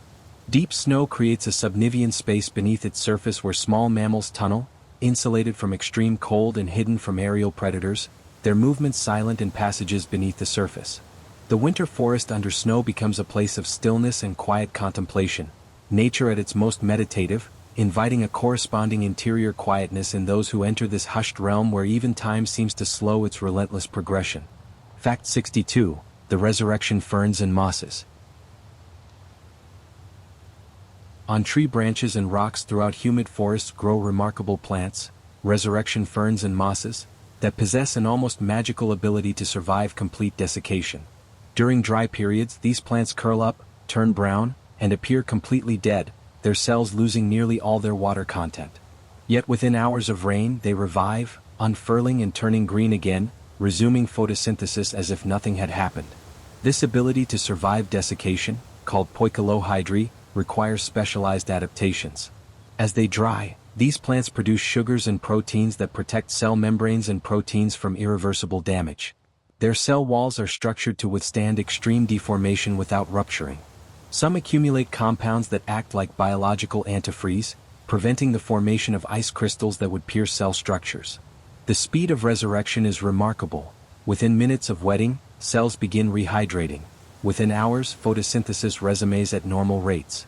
This strategy allows resurrection plants to colonize habitats where water availability is unpredictable, tree branches in seasonally dry forests, exposed rock faces, desert edges. They can survive years of dormancy, reviving whenever moisture becomes available. Watching a resurrection fern transform from a brown, crispy remnant to a lush green frond in real-time borders on miraculous, a demonstration that life's tenacity includes the ability not just to endure hardship but to completely shut down and restart, death and rebirth compressed into hours, patience encoded at the cellular level. Fact 63. The hidden world of bark beetles. Beneath the bark of many trees, particularly conifers, exists a hidden world of galleries and tunnels. the work of bark beetles, tiny insects whose impacts on forests far exceed their diminutive size. Adult beetles bore through bark and excavate egg galleries in the phloem layer, the living tissue that transports sugars through the tree. Females lay eggs along these galleries, and when larvae hatch, each excavates its own tunnel perpendicular to the egg gallery, creating patterns distinctive to each beetle species, some resembling feathers, others resembling centipedes or geometric designs. These patterns, revealed when bark falls away from dead trees, are called beetle galleries, and foresters can identify beetle species by their characteristic engravings. The beetle's impact comes not just from their feeding but from the fungi they carry. Many bark beetle species have evolved symbiotic relationships with specific fungi that they inoculate into trees during attack. These fungi help beetles digest wood and may also help overcome tree defenses, blocking water transport and hastening tree death.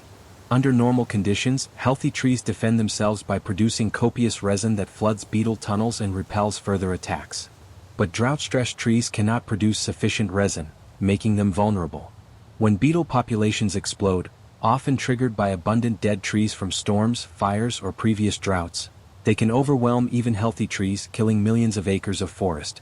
These eruptions reshape forest composition and structure, their impacts visible from space as vast swaths of reddish-brown dead conifers.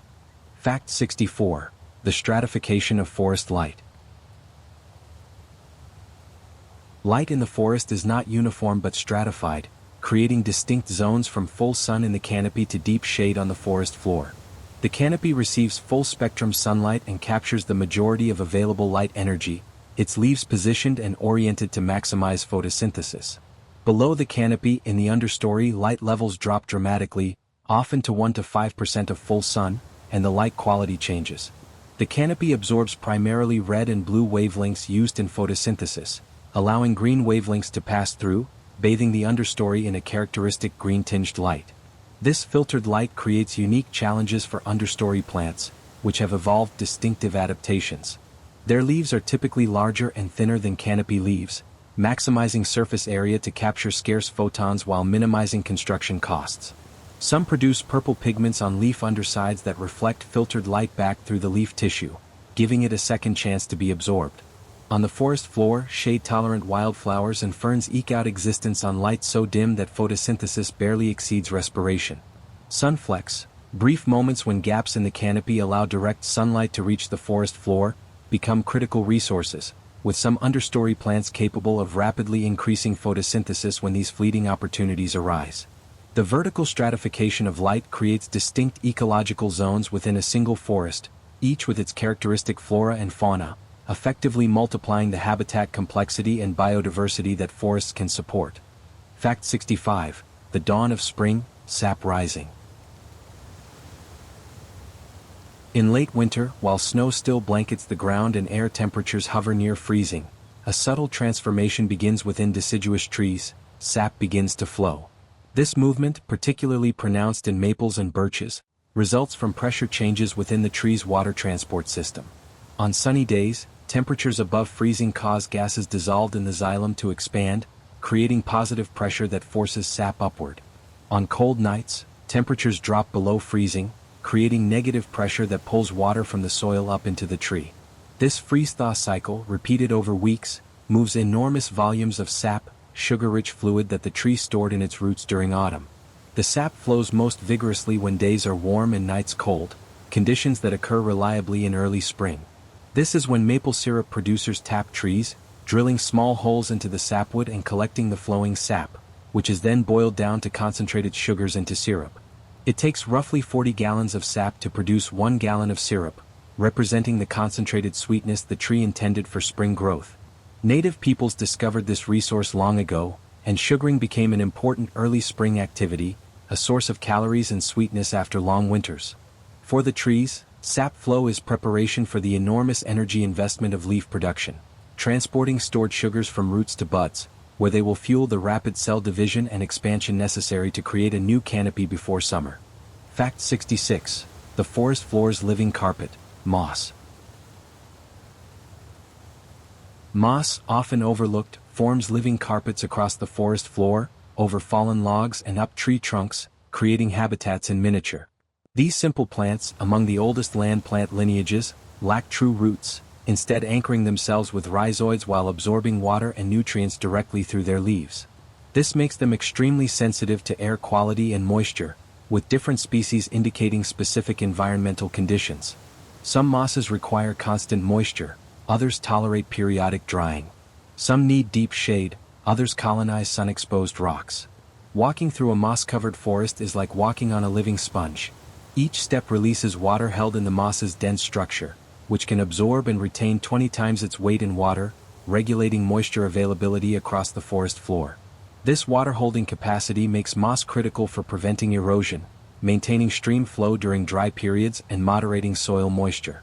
Moss provides habitat for countless tiny invertebrates, springtails, mites and tardigrades, that live their entire lives in the miniature forests formed by moss stems and leaves. Some bird species line their nests with moss, using its insulating and moisture-regulating properties. In winter, moss remains green beneath snow, continuing to photosynthesize whenever temperatures permit. The diversity of moss species is staggering, thousands worldwide, each with distinctive growth forms from cushions to feathers to tiny trees complete with miniature branches. Viewed closely, moss reveals an entire ecosystem operating at a scale where a square inch contains complete communities living and dying in spaces measured in millimeters. Fact 67. The wisdom of tree spacing. In mature forests, trees are not randomly distributed but space themselves with remarkable regularity, creating patterns called crown shyness in some species, where tree crowns avoid touching, creating visible channels of sky between canopies. This spacing results from several mechanisms. Some trees produce allelopathic chemicals, compounds released into the soil that inhibit germination and growth of nearby individuals, essentially chemical warfare that maintains spacing. Physical abrasion between tree crowns and wind may cause dieback at contact points, preventing crown overlap. Some researchers suggest trees sense approaching neighbors through light quality changes and adjust growth accordingly, allocating resources away from branches that would enter another tree's space. The result is often striking. Viewed from above, the canopy resembles puzzle pieces, each crown maintaining its own space, rarely overlapping. This spacing may reduce disease transmission between trees, limit the spread of defoliating insects, and reduce storm damage by preventing trees from becoming entangled. At ground level, tree spacing affects regeneration. The zone beneath a tree's crown receives less light and may contain allelopathic compounds, reducing seedling survival. Optimal spacing represents a balance, close enough for mutual sheltering and resource sharing through underground networks, distant enough to avoid excessive competition. In plantation forests where humans determine spacing, getting this balance wrong produces forests that grow poorly, demonstrating that trees have evolved sophisticated spatial strategies that maximize individual success while maintaining community health. Fact 68. The metamorphosis of forest insects. Throughout the forest, millions of insects undergo transformations so complete they seem more magic than biology. Metamorphosis, the process by which caterpillars become butterflies, grubs become beetles, and maggots become flies. This strategy allows a single species to exploit different resources at different life stages, with larvae and adults occupying separate niches. Caterpillars are eating machines, focused entirely on consuming leaves and accumulating the energy reserves necessary for transformation. When ready, they form chrysalises or cocoons and enter the pupal stage, during which their bodies almost completely dissolve, breaking down into a cellular soup before reorganizing into the adult form. Certain cell groups called imaginal discs, dormant throughout the larval stage, now develop into adult structures, wings, compound eyes, reproductive organs, while larval features disappear. The adult emerges with entirely different morphology, diet, and lifestyle. Luna moths, as caterpillars, feast on leaves of walnut and birch. As adults, they have no mouthparts and cannot eat, living only days, long enough to mate and lay eggs. Beetles display complete metamorphosis in reverse environmental niches. Larvae that live in rotting wood transform into adults that fly between trees, mate, and lay eggs in new dead wood. This life history strategy has proven so successful that insects displaying complete metamorphosis represent the majority of described animal species, their ability to partition resources between life stages allowing them to fill ecological roles that would be impossible for organisms constrained to a single body form throughout life. Fact 69. The architecture of spider webs. In the early morning light, dew-covered spider webs transform the forest understory into a gallery of natural architecture, each web revealing the engineering genius of its tiny creator. Orb weavers construct the classic spiral webs, beginning with a frame of strong dragline silk, then adding radial spokes like a bicycle wheel, finally spiraling inward with sticky capture silk that traps flying insects. The silk itself is a wonder material, stronger than steel by weight, more elastic than rubber, produced as liquid protein that solidifies instantly upon extrusion. Different types of silk serve different functions. Dragline silk for structural support and safety lines, sticky spiral silk for capture, fluffy silk for egg sacs, tough silk for wrapping prey. Each spider produces multiple silk types from different specialized glands, mixing and matching as needed. Some forest spiders build sheet webs, horizontal platforms with knockdown threads above that cause flying insects to fall onto the sheet. Funnel weavers create dense mats with a central retreat tube where the spider waits, rushing out when vibrations signal trapped prey. The webs function as extended sensory organs. Through vibrations in the silk, spiders detect prey size, location, and struggle intensity, extracting detailed information from their silken extensions. Each web represents hours of work and significant protein investment, yet most orb weavers consume their webs each morning, recycling the protein before spinning fresh ones each evening. Daily architecture and deconstruction, ephemeral art produced by creatures weighing less than a gram. Fact 70. The vertical migration of nutrients. In forests, nutrients circulate vertically in a continuous cycle that connects canopy to soil and back again. Trees pump nutrients upward, nitrogen, phosphorus, potassium, calcium, drawing them from soil solution through roots and transporting them to leaves where they support photosynthesis and growth. When leaves fall in autumn, they carry these nutrients back to the forest floor, where decomposition releases them into the soil, making them available for uptake again. But the cycle includes numerous smaller loops and transfers. Rainwater leaches nutrients from leaf surfaces as it flows down branches and trunks, a process called throughfall that actually enriches rainfall by the time it reaches the forest floor. Herbivorous insects consume leaves in the canopy, then excrete waste that falls to the ground, transferring nutrients downward more rapidly than leaf fall alone would accomplish. Birds consume fruits in the canopy and deposit nutrients in their droppings, often far from where the original uptake occurred. Fungi, both mycorrhizal partners and decomposers, move nutrients through the soil profile, sometimes lifting them from deep layers to root zones. The efficiency of this cycling determines forest productivity. In tropical forests on ancient, nutrient-poor soils, cycling must be extremely tight, with nutrients captured and recycled almost immediately, leaving little loss to groundwater. Temperate forests on younger soils can afford leakier cycles, with more nutrients lost to streams and groundwater. Understanding nutrient cycling reveals forests not as static entities but as dynamic systems of flow, nutrients streaming through living channels in patterns both circular and upward striving. Fact 71. The evening hunt of bats. As twilight deepens and the last songbirds fall silent, another group of forest dwellers emerges, bats, the only mammals capable of true flight, launching from roosts in hollow trees and caves to hunt insects in the darkening air. Most forest bats are insectivores, consuming astonishing quantities of insects each night. A single little brown bat can eat half its body weight in insects during a night of hunting. They navigate and hunt using echolocation, emitting high-frequency calls and interpreting the returning echoes to construct a sound picture of their environment with remarkable precision. Different species have evolved different call strategies. Some use high-frequency calls that don't travel far but provide detailed information, useful for hunting among cluttered vegetation. Others use lower-frequency calls that travel farther, suitable for hunting in open airspace above the canopy. Bats can detect objects as fine as human hair and distinguish between edible and inedible items based on echo characteristics. Some moths have evolved ears sensitive to bat calls and take evasive action when they detect hunting bats, leading to an evolutionary arms race of stealth tactics and detection abilities. Bats roost socially during the day, sometimes in colonies numbering thousands, their guano accumulating beneath roosts and creating nutrient hotspots that alter local soil chemistry and plant growth. In winter, some species hibernate in caves and hollow trees, their metabolism dropping to a fraction of normal, heartbeat slowing to once per minute, allowing them to survive months without feeding on stored fat reserves accumulated during the abundant summer months. Fact 72. The geometry of pine cones and phyllotaxis. Pine cones are not just vessels for seeds but mathematical marvels, their scales arranged according to the Fibonacci sequence, a pattern that appears throughout nature wherever efficient packing is beneficial.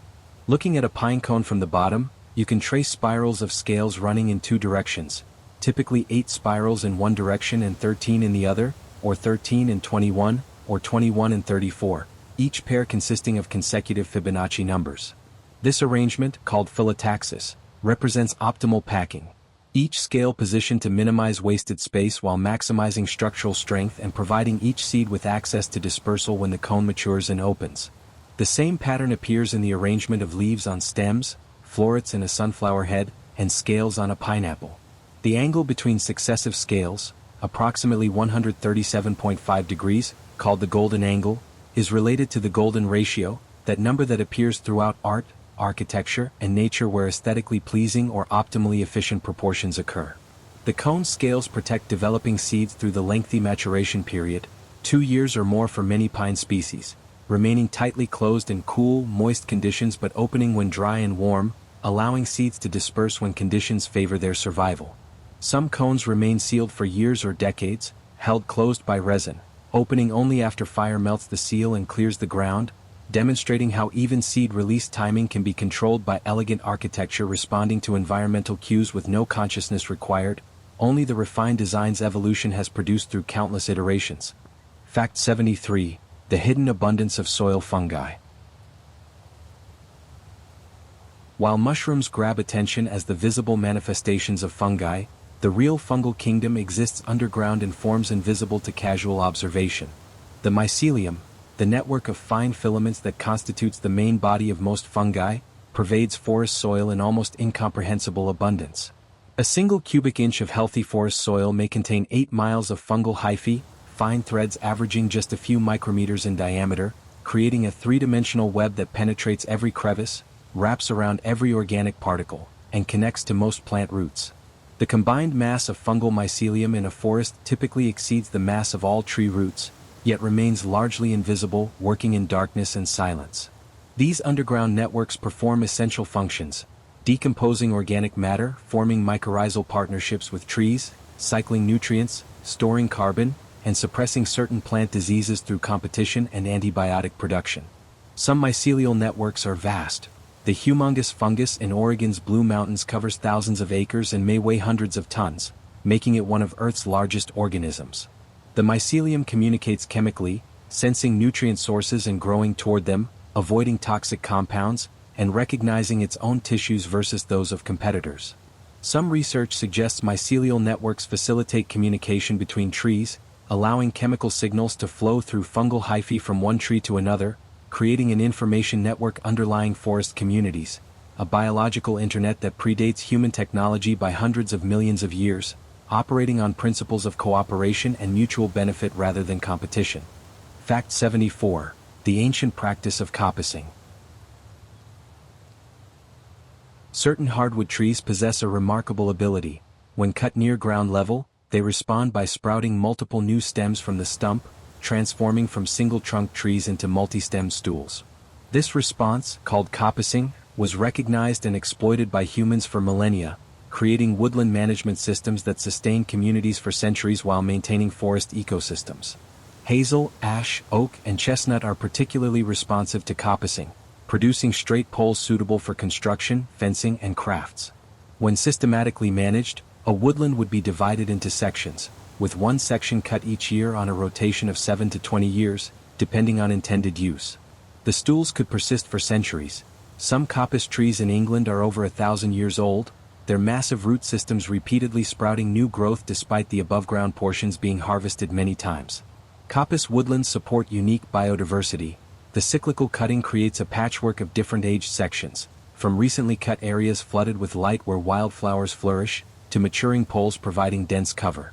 Species adapted to traditional coppice management have declined as the practice waned, demonstrating how certain ecosystems co-evolved with human management rather than existing separately from it.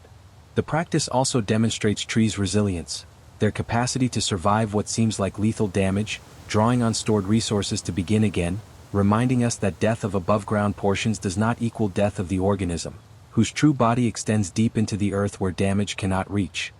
Fact 75. The seasonal ballet of deciduousness. The decision to be deciduous, to drop all leaves annually and regrow them each spring, represents a complex cost-benefit calculation that only makes sense in certain conditions. In temperate climates with cold winters, maintaining leaves year-round would cost more energy than it would generate, as photosynthesis essentially stops when temperatures drop near freezing, yet leaves continue to lose water and require maintenance. By dropping leaves, deciduous trees avoid winter desiccation. When soil water is frozen and unavailable, keeping leaves would result in fatal water loss through transpiration. Leaf drop also sheds accumulated toxins, herbivore eggs, and diseased tissue, providing annual renewal. But deciduousness requires significant investment. Growing an entirely new canopy each spring demands enormous resources, and there's a vulnerable period before leaves fully develop when the tree cannot photosynthesize. Evergreens avoid these boom-bust cycles, maintaining leaves year-round, allowing photosynthesis whenever conditions permit, even in winter on warm days. But evergreen leaves must be tough enough to survive multiple years, making them more expensive to construct and less efficient at photosynthesis. Each strategy succeeds in different environments. Evergreens dominate nutrient-poor soils where the cost of annual leaf construction would be prohibitive, and climates without distinct dormant seasons. Deciduous species dominate fertile soils and climates with harsh winters. In forests where both strategies coexist, they create complementary cycles. Deciduous trees provide nutrient-rich leaf litter in massive autumn dumps, while evergreens maintain year-round transpiration and photosynthesis at reduced rates, demonstrating that in ecology, there are multiple solutions to the challenges of survival, each valid in its own context. Fact 76. The hidden world of endophytes. Within every plant tissue, leaves, stems, roots, live microorganisms that most people never consider. These endophytes, primarily fungi and bacteria, reside inside plant tissues without causing disease, existing in relationships ranging from neutral to mutually beneficial. Some endophytes enhance plant stress tolerance, producing compounds that help their hosts withstand drought, temperature extremes, or herbivory. Others produce defensive chemicals, alkaloids and other toxins, that protect the plant from herbivores and pathogens. Some grass endophytes make livestock that graze infected plants ill, indirectly protecting their host. In trees, endophytic fungi inhabit leaves, and when those leaves fall, the endophytes transition to become decomposers, already positioned to break down the tissue they previously inhabited.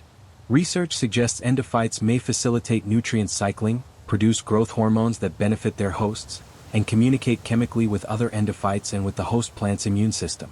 The diversity of endophytes is staggering.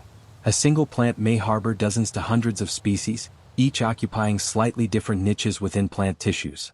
Their presence complicates questions about where one organism ends and another begins. Is a tree only its cells, or does it include the fungi living within those cells, the bacteria on root surfaces, the mycorrhizal fungi extending into soil? The endophyte world reminds us that organisms are not isolated entities but communities, composite beings whose success depends on managing internal ecosystems as much as competing in external environments, cooperation occurring even at the cellular level where we rarely think to look. Fact 77. The forest's edge, ectones and diversity. Where forest meets meadow, where woodland gives way to wetland, exist transitional zones called ectones, edges between ecosystems that often harbor greater species diversity than either habitat alone. These edges provide resources from both adjacent ecosystems, allowing species from each to overlap while also supporting specialists adapted specifically to edge conditions. In a forest meadow ecotone, sun-loving wildflowers thrive in conditions too shady for prairie plants yet too bright for forest floor species. Shrubs and small trees form thickets providing dense cover and browse. Berry-producing species flourish, supporting fruit-eating birds and mammals. Edge habitats offer thermal diversity, warm, sunny areas adjacent to cool, shaded retreats, allowing animals to regulate their temperature by moving short distances. Many game species, from deer to grouse, concentrate in edges where food and cover exist in close proximity. However, edges also create challenges. Nest predators and brood parasites like cowbirds concentrate along edges, increasing predation pressure on forest interior songbirds. Wind penetrates farther into forests from edges, increasing tree mortality. Non-native invasive species often establish in edges before spreading into forest interiors. The modern landscape is increasingly fragmented, creating proportionally more edge habitat and less interior forest, altering community composition and threatening species requiring large areas of unbroken habitat. Understanding edge effects is crucial for conservation, creating protected areas with minimal edge relative to interior, or managing edges to enhance native diversity while limiting negative effects. Balancing the increased biodiversity edges can support against the challenges they pose for sensitive species. Fact 78. The seasonal soundtrack of courting frogs. As spring progresses and temperatures warm, forest wetlands and ponds come alive with amphibian choruses, each species contributing its characteristic voice to a nightly symphony. Wood frogs, among the earliest breeders, produce duck-like quacks, gathering in ephemeral pools when ice has barely melted. Spring peepers follow, their high-pitched calls forming waves of sound. American toads add their long musical trills. Green frogs contribute banjo-like plucks, each male defending a territory and advertising his fitness through calling. Bullfrogs, the last to breed, emit deep bass jugorum calls that carry long distances. Each species call serves multiple functions, attracting females, spacing males, and deterring rivals. Females assess male quality partly by call characteristics, preferring males who call more frequently, more loudly, or with more complex calls, as these traits indicate vigor and genetic quality. Males engage in calling contests, sometimes escalating to physical combat when vocal competition fails to establish dominance. The timing of breeding is critical. Species breeding in temporary pools must complete metamorphosis before pools dry, creating intense selection pressure for early breeding and rapid development. Those breeding in permanent waters face different pressures, particularly predation by fish and aquatic insects. The amphibian chorus marks seasonal transition as reliably as any calendar, a primordial soundtrack that has announced spring's arrival for hundreds of millions of years, long before flowering plants existed, when amphibians were pioneers of terrestrial life. Fact 79. The unsung heroes, decomposer invertebrates. While decomposing logs and leaf litter might appear lifeless to casual observation, they team with invertebrate decomposers whose collective activity drives nutrient cycling and soil formation. Millipedes, with their numerous legs rippling in waves, consume leaf litter and fungi, grinding organic matter in powerful mandibles and mixing it with gut microbes that break down cellulose. Their fecal pellets, smaller and more thoroughly processed than the original material, decompose faster and more completely. Sobugs and pillbugs, actually terrestrial crustaceans, perform similar functions, their presence indicating decomposition in progress. Springtails, tiny hexapods capable of jumping many times their body length using a spring-loaded appendage on their abdomen, are among the most abundant animals in forest soil, numbering in the thousands per square foot. They feed on fungi, bacteria, and decaying vegetation, regulating microbial populations and facilitating decomposition. Earthworms, perhaps the most famous decomposers, pull organic matter into the soil, mixing it with minerals while creating channels that improve drainage and aeration. Their casts, deposited on the surface or in burrows, are richer in nutrients than surrounding soil. In just 1 acre of healthy forest, these decomposers may number in the hundreds of millions, their combined weight exceeding that of all vertebrate animals. Without them, dead organic matter would accumulate faster than it decomposed, nutrients would remain locked in unavailable forms, and the forest would gradually choke on its own waste, demonstrating that the smallest and least noticed organisms often perform the most essential functions. Fact 80. The patient architecture of beaver dams. Where streams flow through forested landscapes, beavers construct dams that transform entire ecosystems, creating wetlands where once there was flowing water and upland forest. The dams themselves are engineering marvels, interwoven branches, logs, and stones plastered with mud, built strong enough to withstand spring floods and ice flows. Beavers continually maintain and repair their dams, responding to leaks and damage, adjusting the structure as needed to maintain desired water levels. Behind the dam, water spreads across the landscape, flooding low areas and killing trees intolerant of waterlogging, though their standing dead trunks provide habitat for woodpeckers and cavity-nesting birds. The pond creates habitat for fish, amphibians, waterfowl, and aquatic invertebrates, while the wetland margins support emergent vegetation and moisture-loving plants. Moose wade into beaver ponds to feed on aquatic plants, otters hunt fish in the still water, and herons and kingfishers find abundant fishing.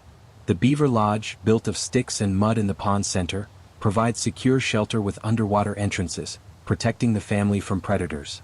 Over decades, if a beaver colony persists in one location, sediment accumulates behind the dam, slowly filling the pond. Eventually, the beavers may abandon the site, the dam breaches and the impounded water drains, leaving a flat, fertile meadow, a beaver meadow, rich with organic matter and nutrients. These meadows support productive plant communities and gradually succeed back to forest, beginning the cycle anew when beavers eventually return, demonstrating how one species' engineering reshapes landscapes across timescales measured in decades and centuries. Fact 81. The timeless dance of pollination. Long before humans cultivated crops or built civilizations, flowering plants and their pollinators evolved intricate partnerships that would reshape terrestrial ecosystems. In the forest, this ancient collaboration continues in countless variations, bees drawn to flowers by color and scent, collecting pollen and nectar while inadvertently transferring pollen between blossoms. Butterflies with long tongues probing tubular flowers precisely matched to their mouthpart length. Hummingbirds hovering before red tubular blooms, their rapid wing beats and high metabolism demanding constant nectar intake. Each partnership represents millions of years of coevolution, flowers evolving traits that attract specific pollinators while pollinators develop preferences and adaptations for particular flowers. Some relationships are highly specialized. Certain orchids can be pollinated by only one species of bee or moth, their flower structure so precisely matched to the pollinator's anatomy that no other creature can access the nectar or transfer pollen effectively. Other plants are generalists, attracting diverse visitors with readily accessible rewards. Night-blooming flowers, pale white or cream-colored and heavily scented, cater to moths and bats whose nocturnal lifestyle makes them unavailable to day-blooming competitors. Wind-pollinated trees like oaks and pines represent an alternative strategy, producing vast quantities of pollen and relying on air currents rather than animal vectors, trading specificity for abundance. The diversity of pollination strategies reflects the creativity of evolution, solving the fundamental problem of reproduction through countless different approaches, each successful in its own context. Fact 82. The Fortress of Winter Buds. As autumn progresses and trees prepare for winter dormancy, they protect their most precious assets, next year's leaves and flowers, within structures of remarkable sophistication. Winter buds, those small swellings on branch tips and along stems, contain embryonic leaves and flowers, complete miniature structures awaiting spring's signal to expand. The buds are protected by modified leaves called bud scales, often thickened and covered with waxy coatings that repel water and insulate against cold. Some species, like horse chestnuts and hickories, coat their buds with sticky resins that deter insects and seal out moisture. Examining a winter twig reveals the precision of bud placement. Terminal buds at branch tips will produce the year's primary growth extension, while lateral buds positioned along the stem remain dormant unless damage to the terminal bud releases their suppression. The spacing and arrangement of buds follows the same mathematical patterns seen in leaf arrangement, the Fibonacci spiral that optimizes light capture appearing even in dormant winter architecture. Inside each bud, the embryonic structures are arrested at a specific developmental stage, prevented from expanding by plant hormones that maintain dormancy. Only after experiencing sufficient cold, a process called vernalization, and then encountering the warmth and lengthening days of spring do buds receive the signals necessary to resume growth, breaking dormancy with rapid cell division and expansion that transforms tiny embryonic structures into full-sized leaves within days. This precise timing ensures that vulnerable new growth emerges only when frost danger has passed and conditions favor survival. Fact 83. The territory of the wild turkeys. Through forest understories, a distinctive shape moves with surprising grace. Wild turkeys, America's largest game birds, foraging among leaf litter for acorns, seeds, and invertebrates. Once nearly extinct due to overhunting and habitat loss, these birds have recovered remarkably, their populations now thriving in forests across much of their historic range. Turkeys are highly social, traveling in flocks outside breeding season, with females and young forming groups separate from adult males. Their scratching behavior, using powerful feet to rake back leaf litter and expose food items beneath, visibly alters the forest floor, accelerating decomposition and affecting seed burial and germination. Turkeys roost in trees at night despite their size and apparent ungainliness, flying to sturdy branches where they sleep safely above ground predators. During spring breeding season, males perform elaborate displays, fanning their tails, dropping their wings, inflating colorful head and neck structures, and producing resonant gobbles that echo through the forest. Dominant males mate with multiple females, who then nest on the ground in concealed locations, relying on camouflage and stillness to protect their eggs from the many predators that would consume them. The chicks are precocial, leaving the nest within a day of hatching and following their mother, learning to find food through observation and experimentation. Turkey populations serve as indicators of forest health, as they require diverse habitat including mature forest for roosting, open understory for foraging, and abundant mast crops for winter survival. Fact 84. The hydrology of tree transpiration. Trees are not passive inhabitants of the hydrologic cycle but active participants, moving vast quantities of water from soil to atmosphere through the process of transpiration. A single mature oak can transpire over 100 gallons of water on a hot summer day, pulling it from the soil through roots, conducting it upward through xylem, and releasing it from leaf pores called stomata. This flow is driven by evaporation from leaf surfaces, which creates tension that pulls water upward through the continuous water columns in the xylem, a process so powerful it can lift water hundreds of feet to the tops of the tallest trees. The stomata that allow water vapor to escape also emit carbon dioxide needed for photosynthesis, creating a fundamental trade-off. To gain carbon for growth, trees must lose water through transpiration. Different species manage this trade-off differently, some closing stomata during hot afternoon hours to conserve water at the cost of reduced photosynthesis, others maintaining open stomata and transpiring freely when water is available. At the ecosystem scale, forests significantly affect local climate through transpiration. The water vapor they release increases humidity, seeds cloud formation, and eventually returns as precipitation, creating a cycle where forests generate their own rainfall. When forests are cleared, this cycle breaks. Rainfall decreases, climates become drier, and the land struggles to support the vegetation that once thrived there, demonstrating that forests don't merely respond to climate but actively create it through their collective transpiration. Fact 85. The architects of galls, insect manipulation. Throughout the forest, on oak leaves, rose stems, and goldenrod stalks, appear strange swellings and malformations. Plant galls, structures induced by insects that have evolved to manipulate plant growth for their own benefit. Gall-making insects, primarily wasps, midges, and aphids, inject chemicals into plant tissue that hijack the plant's growth regulatory systems, causing cells to proliferate and differentiate into complex structures that house and feed the developing insect. Each gall-making species creates distinctive galls. Oak apple galls, round and papery; oak bullet galls, hard and woody; goldenrod ball galls, perfectly spherical swellings on stems. The gall provides the insect larva with shelter from weather and predators, and nutritious tissue modified to meet the insect's dietary needs. Some galls contain multiple chambers, each housing a developing larva. The chemical sophistication required to induce these specific growth patterns is remarkable. The insect must produce compounds that mimic or manipulate multiple plant hormones, coordinating cell division, expansion, and differentiation to create structures the plant would never produce naturally. Yet galls are not entirely negative for plants. The tissue investment is localized, and in many cases the plant continues normal function around the gall. Some galls, after the insect emerges, provide shelter for other creatures. Beetles, spiders, and ants colonize abandoned galls, extending the structure's ecological function beyond its original inhabitant. Studying galls reveals the intricate chemical communication between plants and insects, and demonstrates how even plants can be manipulated by organisms that have evolved to speak their hormonal language. Fact 86. The silent hunters, owls of the night forest. When darkness claims the forest, owls begin their hunt, these supremely adapted nocturnal predators patrolling territories they know through intimate familiarity. Their specialized anatomy makes them perhaps the most effective nighttime hunters. Enormous eyes containing far more light-gathering rods than human eyes, giving them vision many times more sensitive in low light. Their eyes are tubular rather than spherical, immobile in their sockets, requiring owls to turn their entire heads to look around, a limitation compensated by necks capable of rotating up to 270 degrees.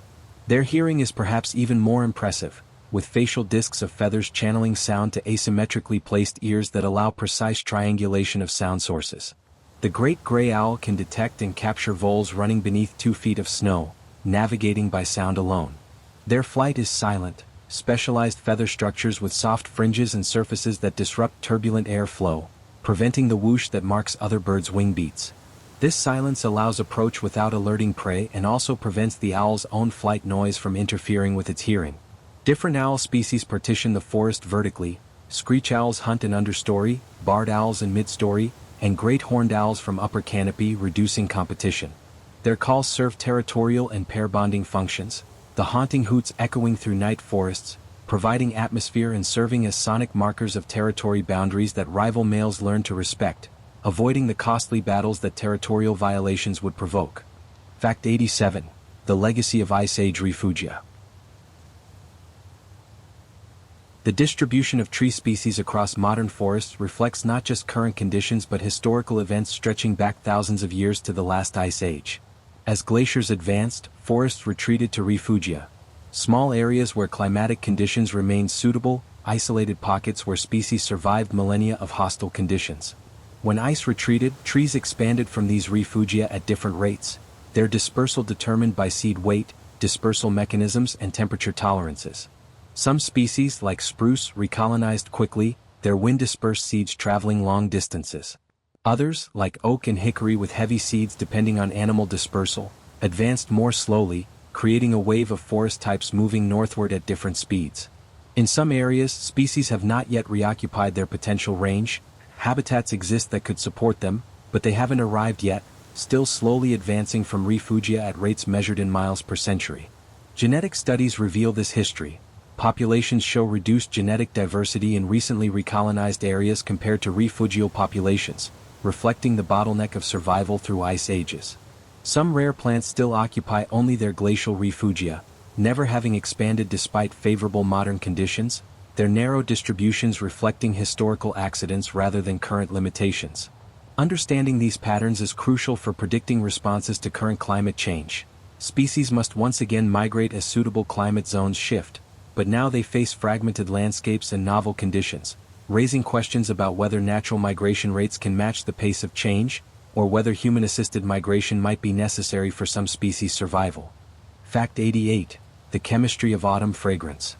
The forest in autumn carries distinctive fragrances: the sweet decay of fallen fruit, the earthy richness of decomposing leaves, the sharp tang of crushed wild grape, and the subtle perfume of late-season wildflowers. These scents are chemical messages, volatile organic compounds released as plants and fungi metabolize organic matter. The smell of fallen leaves comes partly from compounds released as chlorophyll breaks down, and partly from early decomposition as bacteria and fungi colonize the dead tissue. Overripe fruit releases esters and alcohols that signal to animals that feeding opportunities exist. These same compounds attract fruit flies and other insects that aid in decomposition and seed dispersal. Some autumn scents serve defensive functions. The musty smell of certain mushrooms contains compounds that deter feeding, while others contain attractants that lure insects to aid in spore dispersal. For humans, these autumn scents trigger powerful associations. Memory centers in our brains respond strongly to odors, linking them to emotional experiences and seasonal memories. The petrichor following autumn rains, the smoke from distant leaf burning, the sweet rot of persimmons. These create the olfactory landscape of the season. Many autumn fragrances come from microbial metabolism, the forest's decomposers working overtime to process the summer's accumulated growth, their collective chemical activity creating the season's characteristic scent profile. Walking through autumn forest, you're inhaling the chemistry of transformation, the molecular signature of matter-changing state, the alchemy of death transmuting into potential life. Fact 89. The forest pharmacy, medicinal plants. Long before pharmaceutical companies synthesized drugs in laboratories, forests provided medicine cabinets stocked with pain relievers, antiseptics, and treatments for countless ailments. Indigenous peoples worldwide developed sophisticated knowledge of forest pharmacy, understanding which plants treated which conditions, how to prepare them, and proper dosing. Many modern medicines originated in forest plants. Aspirin's precursor came from willow bark, used for millennia to reduce pain and fever. Digitalis, a heart medication, derives from foxglove, and Taxol, a cancer treatment, comes from Pacific yew bark. The antimicrobial properties of honey made from forest wildflowers provided infection treatment. Slippery elm bark soothed digestive complaints, while echinacea stimulated immune function. The pharmaceutical potential of forests remains largely unexplored. Scientists estimate we've investigated only a small fraction of forest plant species for medicinal properties, and even fewer fungi and microorganisms. As species go extinct, we lose potential medicines before we discover them, libraries burning before we've read their contents. Plants produce complex chemicals primarily as defenses against herbivores and pathogens, and these same compounds often have pharmacological effects in humans. The challenge is identifying useful compounds among the thousands each plant produces, understanding mechanisms of action, and developing effective delivery methods. Traditional ecological knowledge provides crucial starting points, directing researchers to plants used medicinally for generations. Protecting forests thus serves not just conservation but also potential medical advancement, preserving the living pharmacy that may contain treatments for diseases we're only beginning to understand. Fact 90. The succession of seasons and perpetual cycle. The forest exists in perpetual motion through seasons, each transition bringing characteristic changes in light, temperature, activity, and atmosphere. Spring arrives tentatively, first as subtle lengthening of days, then as warmth returning to soil, triggering bulb emergence and bud swelling. The forest floor briefly becomes garden before canopy closure, and migrant birds return to territories they departed months before, somehow navigating thousands of miles to specific forest patches. Summer brings full leaf canopy, dimming the forest floor to twilight even at noon, while the upper canopy blazes in full sun. Growth peaks, insects emerge in waves timed to plant phenology, and the forest hums with activity and abundance. Autumn reverses the trajectory, nutrients withdrawn from leaves, spectacular color displays preceding leaf fall, migrants departing, residents preparing for scarcity. The forest gradually empties and quiets, though some creatures remain active, frantically feeding to build reserves. Winter strips the forest to essentials, bare branches revealing architecture hidden by leaves, snow muffling sound, life withdrawing into dormancy or hibernation or simply endurance. Yet even winter holds activity. Evergreens photosynthesize on warm days, bark beetles develop in dead trees, and chickadees and nuthatches glean insects from bark crevices.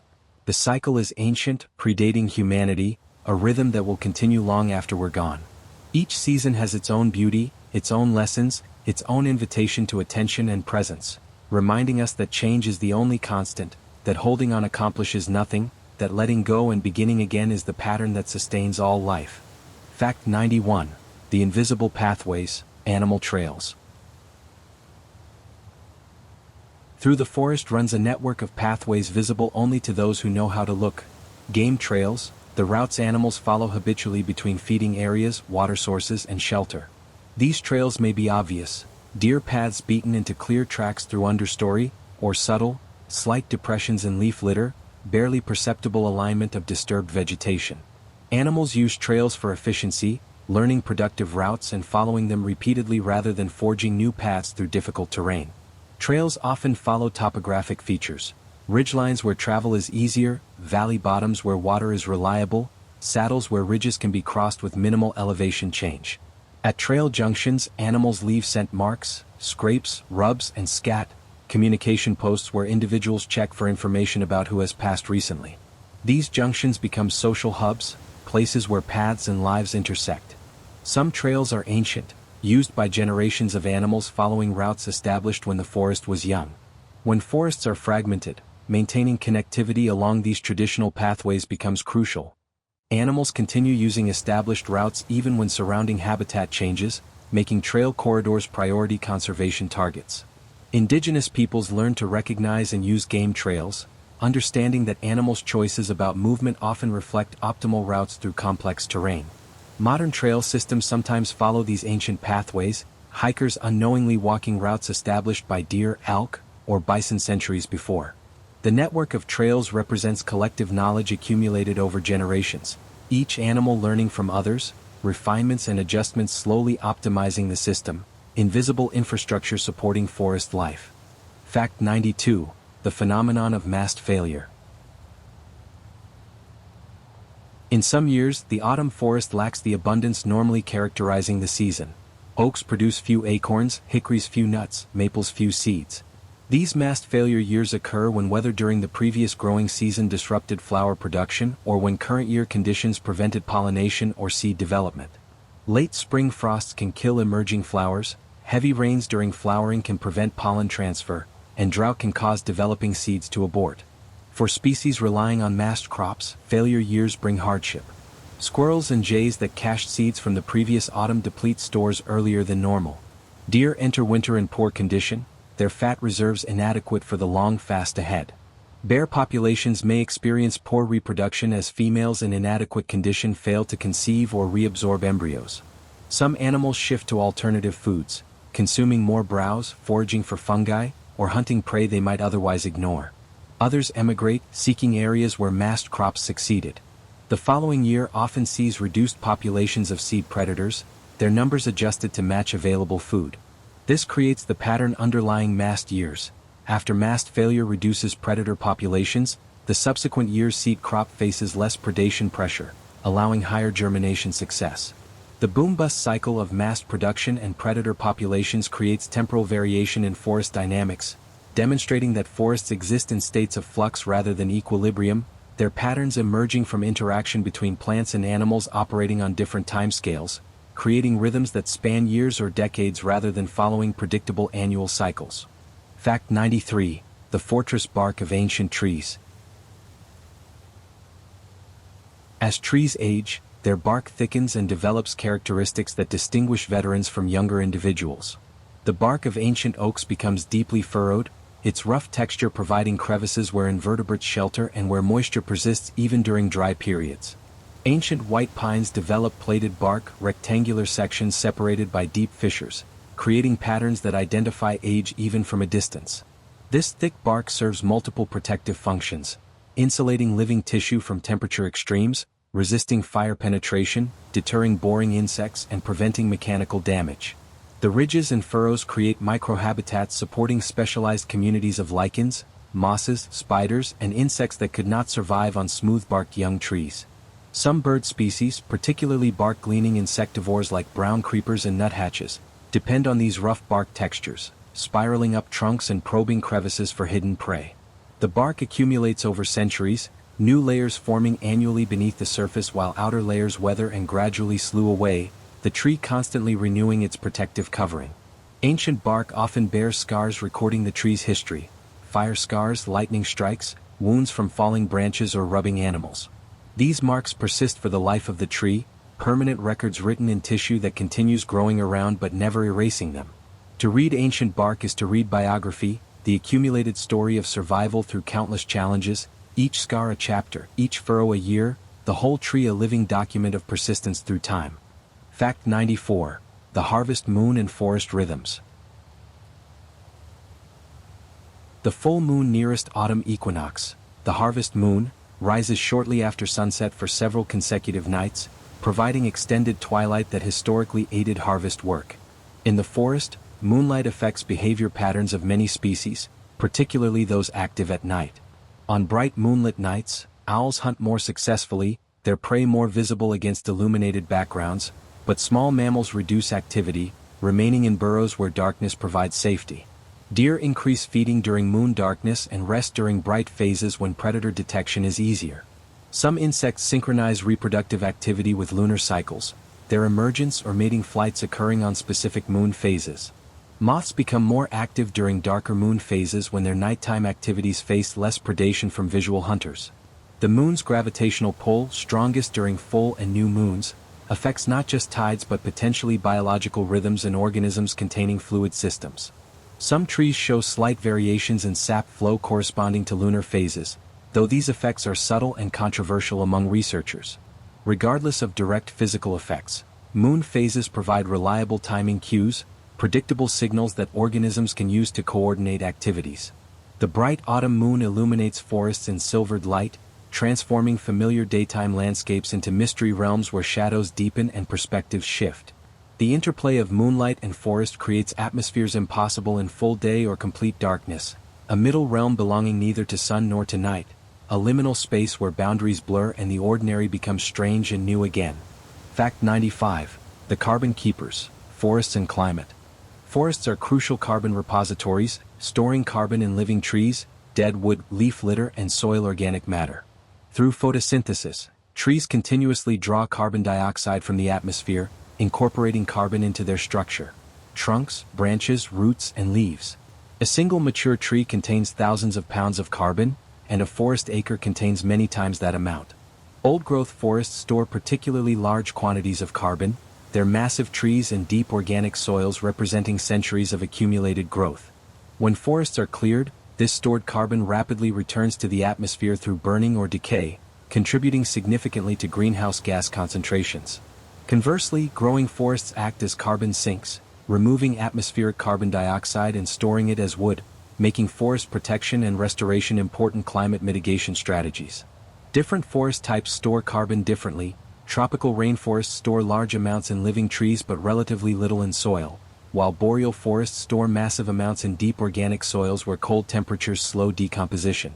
The carbon storage capacity of forests depends on many factors: tree species composition, stand age, disturbance history, and soil type.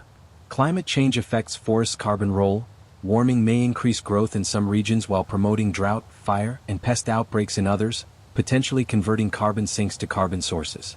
Understanding forests' role in global carbon cycles is crucial for predicting climate futures and designing effective mitigation strategies, reminding us that these green spaces do more than provide beauty and habitat.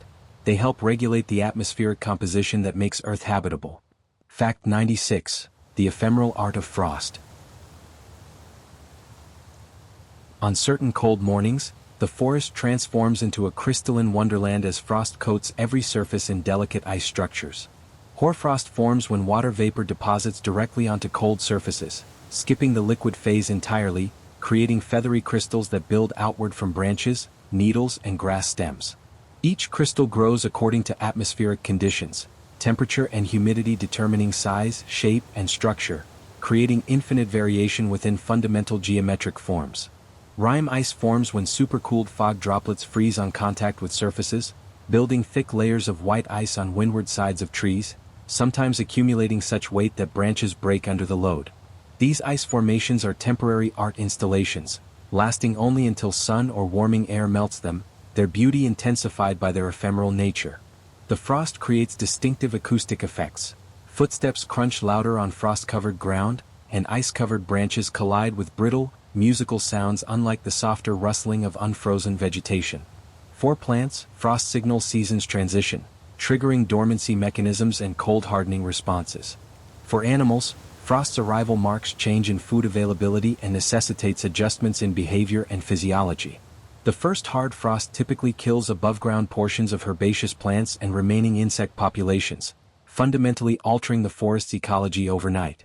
The beauty of frost reminds us that physics and chemistry, following their simple rules, create complexity and beauty rivaling any conscious. Fact 97. The wisdom of slow growth. In the deep shade of forest understories, young trees sometimes persist for decades, growing barely perceptibly, adding minimal height and girth each year, waiting patiently for opportunity. These suppressed saplings, sometimes called advanced regeneration, are banking on the future. When a canopy tree falls and floods their location with light, they're positioned to respond rapidly, accelerating growth to claim the newly available space. This strategy requires remarkable patience. A seedling may wait 50 years or more in deep shade, surviving on photosynthesis rates barely exceeding respiration, slowly extending roots, maintaining just enough growth to stay alive without investing in rapid expansion that would deplete reserves without providing return. The ability to persist in suppression varies among species. Shade-tolerant species like hemlock and sugar maple excel at waiting, maintaining healthy saplings for decades in conditions that would kill less tolerant species. When release finally comes, these advanced regeneration individuals have tremendous advantages over seeds germinating after the disturbance. Larger root systems to access water and nutrients, established structure to grow from, and years of experience with local conditions. Forest management often focuses on maintaining advanced regeneration, ensuring that when old trees are harvested or die, replacement trees are already established rather than requiring artificial planting. This strategy of slow growth followed by rapid release when opportunity arrives demonstrates that success in nature often requires patience, that sometimes the best strategy is simply to survive and wait, maintaining readiness for opportunities that may not arrive for years or decades but eventually come to those persistent enough to endure. Fact 98. The evening transformation, crepuscular activity. Twice daily at dawn and dusk, the forest experiences peak activity periods as crepuscular species emerge. Animals adapted to twilight conditions, preferring neither full sun nor complete darkness. White-tailed deer move from daybeds and dense cover to feeding areas in meadows and forest edges, their activity peaking during the soft light of early morning and evening. These twilight hours provide advantages: enough light for animals with good vision to navigate and feed, but dim enough to reduce predation risk from diurnal hunters like eagles and hawks while remaining too bright for efficient hunting by nocturnal predators like owls. Temperature during twilight hours is often moderate, avoiding both midday heat and midnight cold, making activity more energetically efficient. Many insects also peak during crepuscular periods. Mosquitoes and midges swarm at dusk, their activity providing food for swallows and bats transitioning between their respective activity periods. Flowers adapted to crepuscular pollinators, sphinx moths and certain bat species, open during these hours and produce fragrances that peak at dusk. The forest during twilight has distinctive character: long shadows creating altered perspective, reduced color vision making movement more noticeable than detail, and sound seeming amplified in the stillness that often accompanies dusk. For human visitors, the crepuscular periods offer best opportunities. Fact 99. The legacy of every fallen leaf. Each autumn, deciduous forests shed their canopy, millions of leaves falling in a cascade that carpets the forest floor in layers sometimes 6 inches deep. This leaf fall represents massive nutrient transfer from trees to soil, each leaf containing nitrogen, phosphorus, potassium, and other elements withdrawn from the tree's active system before abscission. The leaf litter creates complex habitat, a three-dimensional structure with spaces between layers providing shelter for overwintering insects, salamanders, and countless invertebrates. The litter moderates soil temperature and moisture, insulating against winter cold and summer heat while retaining water and reducing erosion. As decomposition proceeds, the leaf litter becomes food web base, supporting communities of bacteria, fungi, and invertebrate decomposers whose activities transform leaves into humus and release nutrients in plant-available forms. Different tree species produce litter with different characteristics. Oak leaves are tough and high in tannins, decomposing slowly and creating thick, persistent litter layers. Maple leaves are softer and decompose more rapidly. Pine needles are acidic and decay very slowly, creating distinctive forest floor conditions beneath conifers. The depth and composition of leaf litter affects which wildflowers can emerge in spring, which ground-nesting birds can successfully conceal nests, and how quickly rainfall infiltrates into soil. Every fallen leaf thus contributes to forest structure and function, its legacy extending far beyond its brief moment of autumn color, its final service to the forest perhaps more important than all its summer photosynthesis, demonstrating that endings are not failures but transformations, each conclusion creating possibility for new beginnings. Fact 100. The eternal forest, continuity through change. Standing in a forest, especially an ancient one, you feel a sense of permanence, of timelessness, as if these trees have always stood and always will. Yet this feeling, while emotionally true, is factually misleading. Forests are not permanent but persistent, maintaining continuity not through resistance to change but through constant adaptation to it. Every tree is temporary, its lifespan measured in decades or centuries, yet the forest persists for millennia through reproduction and succession. Individual trees grow, mature, die, and fall, but new individuals continuously replace them, maintaining forest cover even as composition shifts. Species respond to changing climate, expanding or contracting their ranges, so that a forest species list changes over centuries even if its basic structure persists. Disturbances, fires, windstorms, insect outbreaks, reshape forests periodically, yet recovery follows disturbance, forest returning though perhaps in altered form. The forest is process rather than object, verb rather than noun, its apparent stability emerging from countless small changes balancing and counteracting each other. This persistence through change offers profound lessons. That continuity requires adaptation, that maintaining identity